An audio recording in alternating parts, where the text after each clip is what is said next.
वालिए कुल आलम शब्द गुरु सतगुरु श्री गुरु गरीब नवाज साहिब श्री गुरु ग्रंथ साहिब महाराज की पावन पवित्र गोद दे विच जुड़ बैठे अजीज हाजरीन, आओ सब तो पहला गुरु पातशाह की बख्शी हुई फतेह बुलंद करिए। गज के आखियो वाहिगुरू जी का खालसा वाहिगुरू जी की फतेह। इन्हां संबंधित वीरां ने जिहड़ा उपराला कीता है कि गुरु ग्रंथ साहिब महाराज के अखंड पाठ तो बाद शुकराना अदा किया जाए, और इस वारी जिहड़ा इन्हां वीरां वल्लों मैनूं विशा दिता गया, सबजैक्ट दिता गया है, वो है साका ननकाना साहब। अज की तारीख के दिन जदों अज असीं गुरु की गोद में जुड़े बैठे हैं, तो अज के दिन तकरीबन उन्हां शहीदां दे संस्कार किए जा रहे सी जिन्हां ने उस समय साका ननकाना साहब के दौरान महंतां तो गुरुद्वारिਆਂ ਨੂੰ मुक्त कराउण दे वास्ते शहादतां दित्तियां। सो ਜਿਹੜੇ आ दिन हुंदे ने फरवरी के 18-19 फरवरी तो लैके 23-24 फरवरी तक, इन्हां दा सिख इतिहास के विच बड़ा अहम स्थान है। एक तो इस पक्ष तो कि उस समय साडियां कौम दीयां दो अहम संस्थावां श्रोमणी गुरुद्वारा प्रबंधक कमेटी ते श्रोमणी अकाली दल होण दे विच आया। दूसरी गल कि गुरधामां दे जिहड़े सी कब्जे लै गए और उन्होंने महंतां तो मुक्त कराया गया। तीसरी गल सी कि ये ऐसे शहीदी साके ने जिन्हां शहादतां ने कौम दे विच दोबारा संघर्ष का पिड़ जिहड़ा सी वो बन्निया। इहदे वास्ते सानूं थोड़ा पिछोकड़ च जाण दी लोड़ है, इन्हां सारे साकिਆਂ नूं विस्तार दे विच समझण दे वास्ते। इस तरह दे नाल कि जिस वेले बाबा बंदा सिंह बहादुर की शहादत हुई, 1716 दे विच शहादत हुंदी है, पर सिख कौम एडी वड्डी दृढ़ता का मुजाहरा करती है कि 1733 दे विच सिखां नूं नवाबी पेश की जाती है। 1733 तो कुछ समय बाद ही सिखां दे कोल नवाबी रहिंदी है। उस तो बाद फिर जनतक तौर पर यह हुक्म जारी कर दिता जाता है, नानक प्रस्तां के ऊरा बेअंत बा कतल रसाना। जिथे भी गुरु नानक नूं मनण वाला सिख नज़र आउंदा है, उहदा सिर वड्ड के लै आंदा जावे, जिहड़ा भी गुरु नानक नूं मनण वाला है। सो ये जनतक तौर पर सिखां दे कतलेआम का हुक्म सी। उस समय के दौरान बीबियां दे उपर तशद्दद होया, बच्चों के उपर तशद्दद होया, ते जिहड़े सिंह सीगे वो तकरीबन जंगलों च चले गए। ये 18वीं सदी का समा है, जदों सिख कौम अपने सर्वाइवल के वास्ते, अपनी होंद के वास्ते, अपनी स्थापति के वास्ते संघर्ष कर रही सी। गिनती हौली हौली घटती जा रही सी, और कौम के उपर दो घल्लूघारे जिहड़े वापरे, छोटा घल्लूघारा ते वड्डा घल्लूघारा। इन्हां घल्लूघारिਆਂ के दौरान बेशक सिख लीडरशिप ने बहुत ही दृढ़ता का, सियाणप का, बहादरी का, रोशन दिमागी का मुजाहरा किया है, पर इहदे नाल सिखां की गिनती के उपर बड़ा असर पिया। एक घल्लूघारे दे विच एक दिन दे विच 10 तो लैके 15,000 सिख शहीद होए, और दूसरे घल्लूघारे दे विच इतिहासकारां की राय है कि 30,000 तो लैके 50,000 सिंह एक दिन च शहीद होए। सो एक कौम की इन्नी वड्डी गिनती का शहीद हो जाना, तो उस तो बाद उसकी लीडरशिप का इन्नी ज़्यादा दृढ़ता के नाल, बहादरी के नाल दोबारा कौम नूं उस औखी स्थिति चों कढ के लेके आउणा, वो उस समय की लीडरशिप का कमाल सी, जिस लीडरशिप दे विच सरदार जस्सा सिंह आलूवालिया, सरदार जस्सा सिंह रामगढ़िया, सरदार करम सिंह हुणी, सरदार चढ़त सिंह हुणी, ये सारे उस वेले दे सिखां दे जरनैल सी, जिन्हां बखूबी जिहड़ा सी उस समय सिख कौम की रहनुमाई की। ये जिहड़ा समा है, इस समय के दौरान जिहड़े गुरुद्वारे सी उन्हां दी सेवा संभाल सिख ना कर सके, क्योंकि सिख जंगलों च चले गए, कुछ सिख मारे जा चुके सी, घल्लूघारिਆਂ ने सिख गिनती का बिल्कुल लक तोड़ दिता सी। तो गुरुद्वारिਆਂ की जिहड़ी सेवा संभाल सी वो तकरीबन उदासी परंपरा नाल संबंधित साधा ने संभाली। जदों असीं महंत शब्द की गल करते हैं तो जरूरी नहीं कि सारे महंत माड़े सी, कई बहुत चंगे महंत भी सी, ਜਿਹੜੀਆਂ ਸਾਡੀਆਂ ਅੱਜ ਪੁਰਾਤਨ ਗੁਰਧਾਮਾਂ ਦੇ ਵਿੱਚ ਕੁਝ ਨਿਸ਼ਾਨੀਆਂ ਸਾਂਭੀਆਂ ਪਈਆਂ ਨੇ, ਤਾਂ ਉਹਨਾਂ ਦੇ ਕਰਕੇ ਬਿਲਕੁਲ ਉਸੇ ਤਰ੍ਹਾਂ जिस तरह अज कोई गुरुद्वारे दे विच माड़ा काम करता है तो असीं अक्सर एक शब्द वरत दिंदे कि ये तो मसंद है। मसंद सारे माड़े नहीं सी, ਜਿਹੜੇ माड़े सी उन्होंने सजावां दित्तियां गईयां ते कुछ भाई फेरू जी वर्गे मसंद सी जिन्होंने दसम पातशाह ने आप सत्कार किया, आप प्यार किया। ਇਹਦਾ मतलब कि मसंद भी सारे माड़े नहीं। हमेशा इंज ही हुंदा है कि किसी भी प्रबंधकी ढांचे दे विच, जथेबंदी दे विच, ऑर्गेनाइजेशन दे विच सारे माड़े भी नहीं हुंदे ते सारे चंगे भी नहीं हुंदे। सो कई बारी एक दो जाने माड़े हुंदे नहीं तो समुची असी सारी उस जथेबंदी नूं माड़ा कह दिंदे हैं, वो भी गल गलत हो जाती है। मसंद शब्द जिहड़ा है ये मूल रूप च फारसी तो आया है ते फारसी च इहदा जिहड़ा सही उचारण है वो है मसनद। तुसीं अक्सर किते फारसी दीयां रचनावां पढ़ो, डॉक्टर मुहम्मद इकबाल बांगेदरा च इस शब्द की वरतों करते हैं, मेरा मसनद पे सो जाना बनावट थी तकल्लुफ था। मसनद का भाव हुंदा तखत। गुरु पातशाह ने पहला मंजियां की स्थापना की तो जो सिक्खी का दायरा वध गया तो मंजी तो बाद मसंद परंपरा जिन्होंने असीं मसनद परंपरा आखते हैं वो आ गई। जिहड़ा महंत शब्द है वो भी उहदे वास्ते वरत्या जाता है जिहड़ा गुरु दे नाल जुड़िया होया है ते जिहड़ा गुरु च यकीन करता है ते जिहड़ा अकाल पुरख की साधना च जुड़िया होया है। प्रगटे गोपाल माथे महंत गुरबाणी च शब्द आउंदा है। महंत जिहड़े सी उन्हां ने उन्हां समयां दे विच जिहड़ी सी गुरधामां दी सेवा की। कुदरती सी कि जदों वो गुरधामां दी सेवा कर रहे सी तां उन्हां समयां च सिखां दे मुल पै रहे सी सिरां दे। सो उस समय जे कोई थोड़ा जिहा किसी धर्म नूं इस्लाम तो बिना हिंदुस्तान दे विच प्रफुल्लित होने की आज़ादी सी तां ओह हिंदू धर्म नूं सी। काहदे करके? क्योंकि 18वीं सदी दे विच हिंदू धर्म किते भी इस्लाम के खिलाफ सीधा संघर्ष दे विच नहीं आया, इस करके उन्हां दे उपर कोई खास जुल्म नहीं सी हो रहा।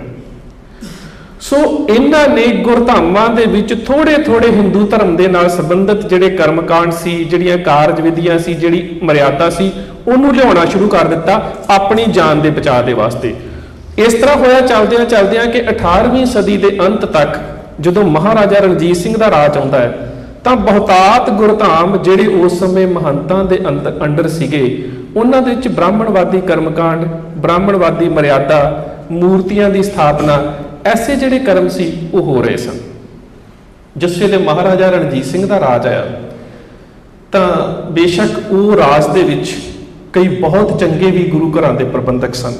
मैं तुहानूं एक उदाहरण दिना है कि जदों महाराजा रणजीत सिंह जमरौद नूं फतेह करने वास्ते जा रहा सी तो एक छोटे ਜਿਹੇ गुरुद्वारे च रुकिया जिहड़ा गुरु नानक साहब की याद च बनिया सी। ते महाराजा रणजीत सिंह ने उस गुरुद्वारे के ग्रंथी सिंह नूं कहा कि मैं किले नूं फतेह करने वास्ते जा रहा हाँ, गुरु के चरणों च अरदास करो कि मैं फतेह याब होके मैं जेतू होके वापस आवां। ग्रंथी सिंह ने अरदास कर दी। मैं इत्थे दस्सण लगा कि ग्रंथी सिंह का जिहड़ा सिख कौम दे विच कितना सत्कार हुंदा है ते प्रबंधकां नूं कितना करना चाहिए,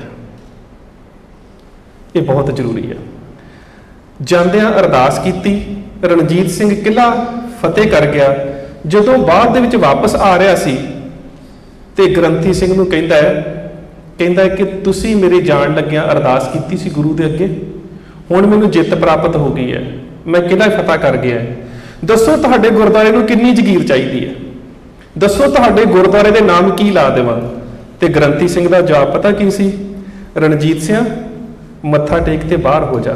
वो जान लग्या ते तू मंगता सी, गुरु दे कोलों मंग के गया सी, अज तू इन्ना वड्डा दाता बन गया कि कह रहे कि मैं गुरु नूं जगीर देवां, तेरी जगीर दी गुरु नूं लोड़ नहीं, बाहर हो जा। ते रणजीत सिंह ने भी उस गल दा सत्कार कीता, हाथ जोड़ के माफी मंगी।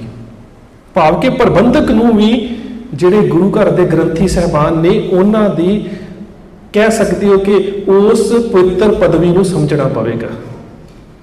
सो यह है कि उस समय सारे प्रबंधक भी माड़े नहीं सन। बहुत गुरु घरां दे जिहड़े प्रबंधक सी बड़ी अपने आप च कह सकते हैं कि सिख मर्यादा के धार नहीं सन। इस तरह जिहड़े सिख कौम के महान रागी मनशा सिंह जी ने उन्हां दी गल आउंदी है कि रणजीत सिंह ने कहा सी कि मैं तुहानूं कई सहूलतां दे सकदा, उन्हां लैण तो इनकार कर दिता सी कि मैं अपने गुरु की रजा दे विच खुश हाँ। सो महाराजा रणजीत सिंह के समय जिहड़ी एक घाट रही है कि उन्हां समयां दे विच असीं अपने गुरुद्वारियां दा प्रबंध एक नियमित रूप दे विच लिखत दे विच पैदा ना कर सके, भाव कि कोई सिख रहत मर्यादा का खरड़ा तैयार ना कर सके। उहदे नाल की होया कि जिहड़े महंत दे कोल ਜਿਹੜੇ ਉਦਾਸੀ ਸਾਧ ਦੇ ਕੋਲ, ਜਿਹੜੇ ਨਿਰਮਲੇ ਦੇ ਕੋਲ ਗੁਰਦੁਆਰਾ ਸਾਹਿਬਾਨ ਦਾ ਕਬਜ਼ਾ ਸੀ, ਉਹਨੇ ਆਪਣੀ ਰੀਤੀ ਦੇ ਮੁਤਾਬਕ, ਆਪਣੀ ਮੱਤ ਦੇ ਮੁਤਾਬਕ ਉੱਥੇ ਆਪਣੀ ਆਪਣੀ ਮਰਿਆਦਾ ਚਲਾਉਣੀ ਸ਼ੁਰੂ ਕਰ ਦਿੱਤੀ। ਹੋਇਆ ਕਿ ਹਰ ਗੁਰਦੁਆਰੇ ਦੀ ਆਪੋ ਆਪਣੀ ਮਰਿਆਦਾ ਹੋ ਗਈ। ਮਹਾਰਾਜਾ ਰਣਜੀਤ ਸਿੰਘ ਦੇ ਰਾਜ ਦੇ ਵਿੱਚ ਇੱਕ ਕਹਿ ਸਕਦਾ ਹੈ ਕਿ ਬੇਸ਼ੱਕ ਮਹਾਰਾਜਾ ਰਣਜੀਤ ਸਿੰਘ ਦਾ ਇਸ ਕੰਮ ਦੇ ਪਿੱਛੇ ਕੋਈ ਨਿਸ਼ਚਾ ਮਾੜਾ ਨਹੀਂ ਸੀ।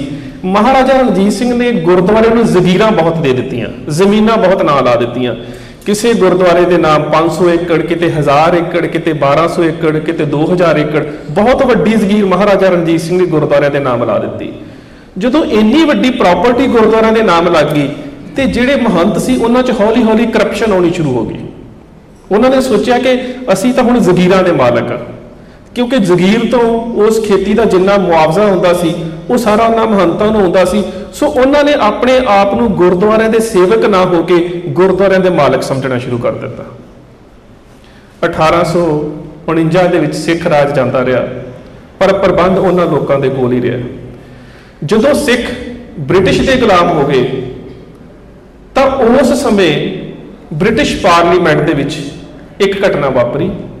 ਇੱਕ ਸਵਾਲ ਦੇ ਜਵਾਬ ਦੇ ਵਿੱਚ ਬ੍ਰਿਟਿਸ਼ ਪਾਰਲੀਮੈਂਟ ਦੇ ਵਿੱਚ ਇਹ ਜਵਾਬ ਦਿੱਤਾ ਗਿਆ ਸੀ ਕਿ ਸਿੱਖਾਂ ਨੂੰ ਓਨਾ ਚਿਰ ਤੁਸੀਂ ਗੁਲਾਮ ਨਾ ਸਮਝੋ ਜਿੰਨਾ ਚਿਰ ਇਹਨਾਂ ਦੇ ਗੁਰਦੁਆਰੇ ਆਜ਼ਾਦ ਨੇ।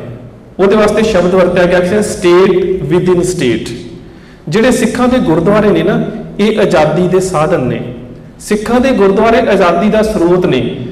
ਔਰ ਇਹ ਗੱਲ ਬੜੀ ਖੁੱਲ੍ਹ ਕੇ ਸਾਹਮਣੇ ਆਈ ਸੀ, ਕੁਝ ਕਿਤਾਬਾਂ ਦੇ ਵਿੱਚ ਵੀ ਇਹਦਾ ਜ਼ਿਕਰ ਮਿਲਦਾ ਹੈ ਕਿ ਕਿਹਾ ਗਿਆ ਸੀ ਕਿ ਜਿੰਨਾ ਚਿਰ ਸਿੱਖ ਸ਼ਬਦ ਗੁਰੂ ਦੇ ਨਾਲ ਜੁੜਿਆ ਹੈ ਉਨਾ ਚਿਰ ਉਹਦੇ ਅੰਦਰ ਆਜ਼ਾਦੀ ਦੀ ਤਾਂਘ ਹੈ।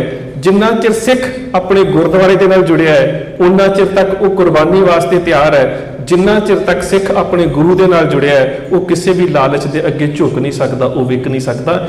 ਇਹ ਗੱਲਾਂ ਉਸ ਸਮੇਂ ਦੀਆਂ ਕਿਤਾਬਾਂ ਦੇ ਵਿੱਚ ਆਮ ਆਉਂਦੀਆਂ ਰਹੀਆਂ ਨੇ। ਸੋ ਇਸ ਕਰਕੇ 1857 ਦੀ ਬਗਾਵਤ ਤੋਂ ਬਾਅਦ ਜਦੋਂ ਇਹ ਬਗਾਵਤ ਹੋਈ ਹੈ ਤਾਂ ਉਸ ਬਗਾਵਤ ਤੋਂ ਬਾਅਦ ਜਿਹੜੀ ਉਸ ਵੇਲੇ ਵਿਕਟੋਰੀਆ ਮਹਾਰਾਣੀ ਸੀ, ਉਹਨੇ ਇੱਕ ਐਲਾਨ ਕੀਤਾ ਸੀ ਕਿ ਜਿਹੜੀ ਬ੍ਰਿਟਿਸ਼ ਗਵਰਨਮੈਂਟ ਹੈ ਉਹ ਹਿੰਦੁਸਤਾਨੀ ਦੇ ਕਿਸੇ ਵੀ ਧਰਮ ਦੇ ਵਿੱਚ ਦਖਲ ਨਹੀਂ ਦੇਵੇਗੀ, ਪਰ ਸਿੱਖਾਂ ਨੂੰ ਛੱਡ ਕੇ। ਕਾਹਦੇ ਕਰਕੇ? ਕਿਉਂਕਿ ਬ੍ਰਿਟਿਸ਼ ਗਵਰਨਮੈਂਟ ਵੀ ਸਮਝਦੀ ਸੀ ਕਿ ਜਿਹੜੇ ਸਿੱਖਾਂ ਦੇ ਗੁਰਦੁਆਰੇ ਨੇ ਉਹ ਆਜ਼ਾਦੀ ਦੇ ਦੁਆਰ ਨੇ, ਉਹ ਆਜ਼ਾਦੀ ਦੇ ਘਰ ਨੇ। ਇਸ ਕਰਕੇ ਬਾਕੀਆਂ ਦੇ ਵਾਸਤੇ ਤਾਂ ਇਹ ਐਲਾਨ ਕਰ ਦਿੱਤਾ ਗਿਆ, ਪਰ ਜਿਹੜਾ ਗੁਰਦੁਆਰਿਆਂ ਦਾ ਸਿਸਟਮ ਸੀ, ਉਹਨਾਂ ਨੇ ਜਿਹੜਾ ਮਹੰਤ ਸੀ, ਜਦੋਂ ਪਹਿਲਾਂ ਮਹੰਤ ਦੀ ਚੋਣ ਹੁੰਦੀ ਸੀ ਤਾਂ ਲੋਕਲ ਸੰਗਤ ਚੋਣ ਕਰਦੀ ਸੀ। ਪਰ ਬ੍ਰਿਟਿਸ਼ ਨੇ ਕੀ ਕੀਤਾ? ਬ੍ਰਿਟਿਸ਼ ਨੇ ਇਹ ਕੀਤਾ ਕਿ ਗੁਰਦੁਆਰਿਆਂ ਦੇ ਵਿੱਚ ਮਹੰਤ ਦੀ ਜਿਹੜਾ ਚੋਣ ਦਾ ਪ੍ਰਬੰਧ ਸੀ ਉਹ ਰੈਵਨਿਊ ਆਫੀਸਰ ਨੂੰ ਦੇ ਦਿੱਤਾ। ਉਹਦੇ ਨਾਲ ਕੀ ਹੋਇਆ ਕਿ ਜਦੋਂ ਰੈਵਨਿਊ ਆਫੀਸਰ ਮਹੰਤ ਨੂੰ ਬਣਾਉਂਦਾ ਸੀ ਤੇ ਉਹ ਆਪਣੀ ਮਰਜ਼ੀ ਦਾ ਮਹੰਤ ਬਣਾਉਂਦਾ ਸੀ। ਦੂਸਰੀ ਗੱਲ ਕਿ ਜਿਹੜਾ ਜ਼ਮੀਨ ਦਾ ਮਾਮਲਾ ਸੀ ਉਹ ਰੈਵਨਿਊ ਆਫੀਸਰ ਨੂੰ ਜਾਂਦਾ ਸੀ, ਉਹਦੇ ਵਿੱਚ ਉਹ ਕੁਝ ਰਿਸ਼ਵਤ ਦੇ ਰੂਪ ਚ ਮਹੰਤ ਨੂੰ ਵੀ ਦੇ ਦਿੰਦਾ ਸੀ। ਸੋ ਇਹ ਇੱਕ ਉਹਨਾਂ ਦੀ ਕਰਪਸ਼ਨ ਦੀ ਸਾਂਝ ਬਣ ਗਈ। ਅੰਗਰੇਜ਼ ਅਫਸਰਾਂ ਦੀ ਤੇ ਮਹੰਤਾਂ ਦੀ ਇੱਕ ਕਰਪਸ਼ਨ ਦੀ ਸਾਂਝ ਬਣ ਗਈ, ਕਿਉਂਕਿ ਉਹਨਾਂ ਨੂੰ ਬਣਾਉਣ ਵਾਲੀ ਹੁਣ ਸਿੱਖ ਸੰਗਤ ਨਹੀਂ ਸੀ ਰਹਿ ਗਈ। ਬ੍ਰਿਟਿਸ਼ ਨੇ ਇਹ ਕਾਨੂੰਨ ਪਾਸ ਕਰ ਦਿੱਤਾ ਕਿ ਮਹੰਤ ਦੀ ਜਿਹੜੀ ਪਦਵੀ ਸੀ ਉਹਨੂੰ ਰੈਵਨਿਊ ਸਿਸਟਮ ਦੇ ਅੰਡਰ ਲੈਣ ਦਾ, ਕਿ ਰੈਵਨਿਊ ਅਫਸਰ ਜਿਹੜਾ ਸੀਗਾ ਉਹ ਉਸ ਨੂੰ ਉਸ ਜਗ੍ਹਾ ਦੇ ਉੱਪਰ ਨਾਮਜ਼ਦ ਕਰਦਾ ਸੀ। ਸੋ ਉਹਨਾਂ ਦਾ ਕਹਿ ਸਕਦੇ ਐਡਮਿਨਿਸਟ੍ਰੇਸ਼ਨ ਦੇ ਤੇ ਗੁਰਦੁਆਰਿਆਂ ਦੇ ਮਹੰਤਾਂ ਦੇ ਸਿੱਧੇ ਸੰਬੰਧ ਆਪਸ ਦੇ ਵਿੱਚ ਬਣ ਗਏ। ਹੁਣ ਤੁਸੀਂ ਖਿਆਲ ਕਰੋ, ਜਿਸ ਬੰਦੇ ਕੋਲ ਪ੍ਰਾਪਰਟੀ ਵੀ ਹੋਵੇ, ਗੁਰਦੁਆਰੇ ਦਾ ਮਾਲਕ ਵੀ ਹੋਵੇ ਤੇ ਐਡਮਿਨਿਸਟ੍ਰੇਸ਼ਨ ਦੇ ਨਾਲ ਸੰਬੰਧ ਵੀ ਹੋਣ, ਕੁਦਰਤੀ ਆ ਗੁਰਦੁਆਰਿਆਂ ਦੇ ਵਿੱਚ ਮਨਮਾਨੀਆਂ ਕਰੇਗਾ। ਤੇ ਇਵੇਂ ਦੀਆਂ ਮਨਮਾਨੀਆਂ ਜਿਹੜੀਆਂ ਸੀ ਉਹ ਗੁਰਦੁਆਰਿਆਂ 'ਚ ਹੋਣੀਆਂ ਸ਼ੁਰੂ ਹੋ ਗਈਆਂ। ਜਦੋਂ ਥੋੜਾ ਬਹੁਤਾ ਸਿੱਖਾਂ ਨੇ ਇਸ ਦਾ ਵਿਰੋਧ ਕੀਤਾ ਕਿ ਜਿਹੜਾ ਗੁਰਦੁਆਰਾ ਪ੍ਰਬੰਧ ਹੈ ਉਹ ਹੌਲੀ ਹੌਲੀ ਬ੍ਰਿਟਿਸ਼ ਸਾਮਰਾਜ ਦੇ ਅੰਡਰ ਜਾ ਰਿਹਾ ਹੈ, ਤਾਂ ਉਸ ਵੇਲੇ ਜਿਹੜਾ ਉਸ ਵੇਲੇ ਦਾ ਗਵਰਨਰ ਜਨਰਲ ਸੀ ਉਹਨੇ ਪੰਜਾਬ ਦੇ ਵਾਇਸਰਾਏ ਨੂੰ ਚਿੱਠੀ ਵੀ ਲਿਖੀ ਕਿ ਬੇਸ਼ੱਕ ਅਸੀਂ ਇਹ ਗੱਲ ਕਹਿੰਦੇ ਹਾਂ ਕਿ ਬ੍ਰਿਟਿਸ਼ ਸਰਕਾਰ ਕਿਸੇ ਵੀ ਤਰ੍ਹਾਂ ਦੇ ਨਾਲ ਕਿਸੇ ਧਰਮ ਦੇ ਅੰਦਰੂਨੀ ਮਾਮਲੇ ਦੇ ਵਿੱਚ ਦਖਲ ਨਹੀਂ ਦੇਵੇਗੀ। ਇਹ ਹਿਜ਼ ਰਿਟਨ ਨੇ ਚਿੱਠੀ ਲਿਖੀ ਸੀਗੀ। ਔਰ ਉਹ ਕਹਿੰਦਾ ਸੀ ਪਰ ਇੱਕ ਖਿਆਲ ਰੱਖਿਓ ਕਿ ਸਿੱਖਾਂ ਦਾ ਮਾਮਲਾ ਵੱਖਰਾ ਹੈ। ਇਹਦਾ ਮਤਲਬ ਕਿ ਡਿਸਕ੍ਰਿਮੀਨੇਸ਼ਨ ਜਿਹੜੀ ਸੀ ਉਦੋਂ ਵੀ ਸਿੱਖਾਂ ਦੇ ਨਾਲ ਸ਼ੁਰੂ ਹੋ ਗਈ। ਸਿੱਖ ਗੁਰਦੁਆਰਿਆਂ ਦੇ ਵਿੱਚ ਉਹਨਾਂ ਦੀ ਜਿਹੜੀ ਦਖਲ ਅੰਦਾਜ਼ੀ ਸੀ ਉਹ ਬਿਲਕੁਲ ਰਹੀ। ਔਰ ਉਹ ਦਖਲ ਅੰਦਾਜ਼ੀ ਕਾਹਦੇ ਕਰਕੇ ਸੀ ਕਿ ਸਿੱਖ ਕੌਮ ਜਿਹੜੀ ਸੀ ਉਹ ਦੁਬਾਰਾ ਕਿਤੇ ਰੀਯੂਨਾਈਟ ਨਾ ਹੋ ਸਕੇ, ਕਿਉਂਕਿ ਜਦੋਂ ਰਣਜੀਤ ਸਿੰਘ ਦਾ ਰਾਜ ਗਿਆ ਤੇ ਰਾਜ ਜਾਣ ਦੇ ਪਿੱਛੇ ਜਦੋਂ ਅਸੀਂ ਕਾਰਨਾਂ ਦਾ ਅਧਿਐਨ ਕਰਦੇ ਆ ਨਾ, ਤਾਂ ਸਿੱਖਾਂ ਨੇ ਜਾਂ ਹੋਰ ਰਾਈਟਰਾਂ ਨੇ ਜਿਹੜਾ ਅਧਿਐਨ ਕੀਤਾ, ਜੋ ਇਸ ਗੱਲ ਨੂੰ ਛੱਡ ਵੀ ਦਈਏ ਤਾਂ ਇੱਕ ਅਧਿਐਨ ਬੜਾ ਸਪਸ਼ਟ ਜਿਹਾ ਹੈ, ਜਿਹੜਾ ਸ਼ਾਹ ਮੁਹੰਮਦ ਕਹਿੰਦਾ ਹੈ ਕਿ ਸ਼ਾਹ ਮੁਹੰਮਦ ਦਾ ਇੱਕ ਸਰਕਾਰ ਬਾਝੋਂ ਫੌਜਾਂ ਜਿੱਤ ਕੇ ਅੰਤ ਨੂੰ ਹਾਰ ਰਹੀਆਂ ਨੇ, ਕਿਉਂਕਿ ਸਾਡੀ ਆਪਸ 'ਚ ਏਕਤਾ ਉਦੋਂ ਤੱਕ ਡੋਗਰਿਆਂ ਨੇ ਖਤਮ ਕਰ ਦਿੱਤੀ ਸੀ। ਸੋ ਹੁਣ ਬ੍ਰਿਟਿਸ਼ ਦੀ ਜਿਹੜੀ ਨੀਤੀ ਸੀ ਉਹ ਇਹ ਸੀ ਕਿ ਗੁਰਧਾਮਾਂ ਦੇ ਰਾਹੀਂ ਸਿੱਖਾਂ ਦੀ ਜਿਹੜੀ ਏਕਤਾ, ਜਿਹੜੀ ਯੂਨਿਟੀ ਹੈ, ਉਸ ਨੂੰ ਤੋੜਿਆ ਜਾਵੇ। ਇਹਦੀ ਇੱਕ ਉਦਾਹਰਨ 1872 'ਚ ਸਾਹਮਣੇ ਆਉਂਦੀ ਹੈ। ਇੱਕ ਦਲਿਤ ਪਰਿਵਾਰ ਦੇ ਵਿੱਚੋਂ ਸਿੱਖ ਸੱਜ ਗਿਆ ਤੇ ਜਦੋਂ ਉਹ ਅੰਮ੍ਰਿਤ ਛਕ ਕੇ ਸਿੱਖ ਬਣ ਕੇ ਸ੍ਰੀ ਹਰਿਮੰਦਰ ਸਾਹਿਬ ਅਰਦਾਸ ਕਰਾਉਣ ਵਾਸਤੇ ਗਿਆ, ਤਾਂ ਜਿਹੜੇ ਉਸ ਵੇਲੇ ਅੰਗਰੇਜ਼ਾਂ ਨੇ ਹਰਿਮੰਦਰ ਸਾਹਿਬ ਦੇ ਪੁਜਾਰੀ ਬਣਾਏ ਸੀ, ਸਰਬਰਾਹ ਬਣਾਏ ਸੀ, ਉਹਨਾਂ ਨੇ ਅਰਦਾਸ ਕਰਨ ਤੋਂ ਇਨਕਾਰ ਕਰ ਦਿੱਤਾ ਕਿ ਤੂੰ ਉੱਚ ਜਾਤੀ ਦਾ ਸਿੱਖ ਨਹੀਂ ਹੈ, ਤੂੰ ਨੀਵੀਂ ਜਾਤੀ ਦਾ ਸਿੱਖ ਹੈ। ਹੁਣ ਕੁਦਰਤੀ ਇੱਕ ਮਨੁੱਖ ਆਪਣੇ ਪਰਿਵਾਰ ਸਮੇਤ ਗੁਰਦੁਆਰੇ 'ਚ ਆਉਂਦਾ ਹੈ, ਉਹ ਵੀ ਹਰਿਮੰਦਰ ਸਾਹਿਬ, ਤੇ ਉੱਥੇ ਵੀ ਜਾਤ ਪਾਤ ਕਰਕੇ ਉਹਦੇ ਨਾਲ ਨਫ਼ਰਤ ਕੀਤੀ ਜਾਂਦੀ ਹੈ, ਤੇ ਫਿਰ ਮਨੁੱਖ ਦਾ ਧਰਮ ਦੇ ਨਾਲ ਸੰਬੰਧ ਰਹਿ ਕਿੱਥੇ ਜਾਂਦਾ ਹੈ? ਇਹ ਪਰਿਵਾਰ ਬਾਹਰ ਆਇਆ ਤੇ ਇਹਨਾਂ ਨੂੰ ਉਦੋਂ ਇੱਕ ਗੋਰੇ ਪਾਦਰੀ ਨੇ ਕਿਹਾ ਕਿ ਤੁਸੀਂ ਇਹੀ ਚਾਹੁੰਦੇ ਹੋ ਨਾ ਕਿ ਤੁਹਾਨੂੰ ਇਸ ਸੁਸਾਇਟੀ ਦੇ ਵਿੱਚ ਸਤਿਕਾਰ ਮਿਲੇ, ਤੁਸੀਂ ਸਿੱਖਾਂ ਨੂੰ ਛੱਡ ਕੇ ਈਸਾਈ ਬਣ ਜਾਓ। ਇਹ ਸਾਰਾ ਪਰਿਵਾਰ ਈਸਾਈ ਬਣ ਗਿਆ। ਈਸਾਈ ਬਣਨ ਤੋਂ ਬਾਅਦ ਜਦੋਂ ਇਹ ਗੋਰੇ ਆਫੀਸਰ ਦੇ ਨਾਲ ਦਰਬਾਰ ਸਾਹਿਬ ਗਿਆ ਤਾਂ ਇਹਨਾਂ ਨੂੰ ਸਰੂਪੇ ਵੀ ਦਿੱਤੇ ਗਏ ਤੇ ਕੜਾਹ ਪ੍ਰਸ਼ਾਦ ਦੀ ਦੇਗ ਵੀ ਦਿੱਤੀ ਗਈ। ਸੋ ਇੱਕ ਬਹੁਤ ਵੱਡੀ ਪਾਲਿਸੀ ਸੀ ਜਿਹਨੂੰ ਸਮਝਣ ਦੀ ਲੋੜ ਹੈ ਬ੍ਰਿਟਿਸ਼ ਦੀ, ਕਿ ਉਹ ਨਹੀਂ ਸੀ ਚਾਹੁੰਦੇ ਕਿ ਜਿਹੜੇ ਆਮ ਲੋਕ ਨੇ ਉਹ ਸਿੰਘ ਬਣ ਕੇ ਜਾਂ ਸਿੱਖ ਬਣ ਕੇ ਗੁਰੂ ਦੇ ਨਾਲ ਜੁੜਨ। ਉਹ ਸਿੱਖਾਂ ਦੇ ਵਿੱਚ ਇਹ ਅਹਿਸਾਸ ਕਰਾਉਣਾ ਚਾਹੁੰਦੇ ਸੀ ਕਿ ਜੇਕਰ ਤੁਸੀਂ ਸਮਾਜ ਦੇ ਵਿੱਚ ਪ੍ਰਤਿਸ਼ਠਾ, ਮਾਣ ਮਰਿਆਦਾ ਚਾਹੁੰਦੇ ਹੋ ਤਾਂ ਤੁਹਾਨੂੰ ਈਸਾਈ ਧਰਮ ਚ ਆਉਣਾ ਪਵੇਗਾ। ਇਸ ਘਟਨਾ 1972 ਦੀ ਹੈ। 73 ਦੇ ਵਿੱਚ ਜਦੋਂ ਸਿੱਖਾਂ ਨੂੰ ਇਸ ਗੱਲ ਦਾ ਪਤਾ ਲੱਗਾ, ਸਾਰੀ ਇਹ ਗੱਲ ਫੈਲੀ, ਤਾਂ ਹੌਲੀ ਹੌਲੀ ਸਿੱਖ ਜਿਹੜੇ ਸੀ ਉਹ ਜਥੇਬੰਦ ਹੋਣੇ ਸ਼ੁਰੂ ਹੋਏ। ਛੋਟੀਆਂ-ਛੋਟੀਆਂ ਸਭਾ ਸੁਸਾਇਟੀਆਂ ਜਿਨ੍ਹਾਂ 'ਚ ਚੀਫ ਖਾਲਸਾ ਦੀਵਾਨ, ਇਹ ਸਾਰੀਆਂ ਜਿਹੜੀਆਂ ਸੀਗੀਆਂ ਸੰਸਥਾਵਾਂ ਹੌਲੀ ਹੌਲੀ ਇਕੱਠੀਆਂ ਹੋਣੀਆਂ ਸ਼ੁਰੂ ਹੋਈਆਂ। ਥੋੜੇ ਸਿੱਖੀ ਦੇ ਪ੍ਰਚਾਰ ਦੀ ਗੱਲ ਚੱਲੀ। ਉਹਦੇ ਨਾਲ ਕੀ ਹੋਇਆ ਕਿ ਆਮ ਲੋਕਾਂ 'ਚ ਥੋੜੀ ਜਿਹੀ ਚੇਤਨਤਾ ਆਉਣੀ ਸ਼ੁਰੂ ਹੋਈ। ਲੋਕਾਂ ਨੇ ਦੁਬਾਰਾ ਜਿਹੜਾ ਸੀਗਾ ਉਹ ਸਿੱਖੀ ਵੱਲ ਆਉਣਾ ਸ਼ੁਰੂ ਕੀਤਾ। ਉਸ ਤੋਂ ਬਾਅਦ ਸਮਾਂ ਬੀਤਦਾ ਗਿਆ, ਫਸਟ ਵਰਲਡ ਵਾਰ ਸ਼ੁਰੂ ਹੋ ਗਈ। ਜਿਹੜੀ ਫਸਟ ਵਰਲਡ ਵਾਰ ਸ਼ੁਰੂ ਹੋਈ ਤਾਂ ਉਸ ਸਮੇਂ ਇੱਕ ਲਿਟਰੇਚਰ ਜਿਹੜਾ ਸੀ ਉਹ ਆਮ ਸਿੱਖਾਂ 'ਚ ਵੰਡਿਆ ਗਿਆ। ਉਹ ਲਿਟਰੇਚਰ ਕੀ ਸੀ? ਉਹਦੇ ਵਿੱਚ ਲਿਖਿਆ ਗਿਆ ਸੀ ਕਿ ਜਦੋਂ ਉਹ ਅੱਜ ਵੀ ਕਿਤਾਬਾਂ ਮਿਲਦੀਆਂ ਨੇ, ਈਵਨ ਮੈਕਸ ਆਰਥਰ ਮੈਕਾਲਫ ਨੇ ਵੀ ਇਹਦਾ ਜ਼ਿਕਰ ਕੀਤਾ ਹੈ, ਤੇ ਸਾਡੇ ਪੁਰਾਤਨ ਸਰੋਤਾਂ ਦੇ ਵਿੱਚ ਵੀ ਉਹ ਲਾਈਨਾਂ ਕਿਸੇ ਨਾ ਕਿਸੇ ਤਰੀਕੇ ਦੇ ਨਾਲ ਵਾੜ ਦਿੱਤੀਆਂ ਗਈਆਂ ਨੇ।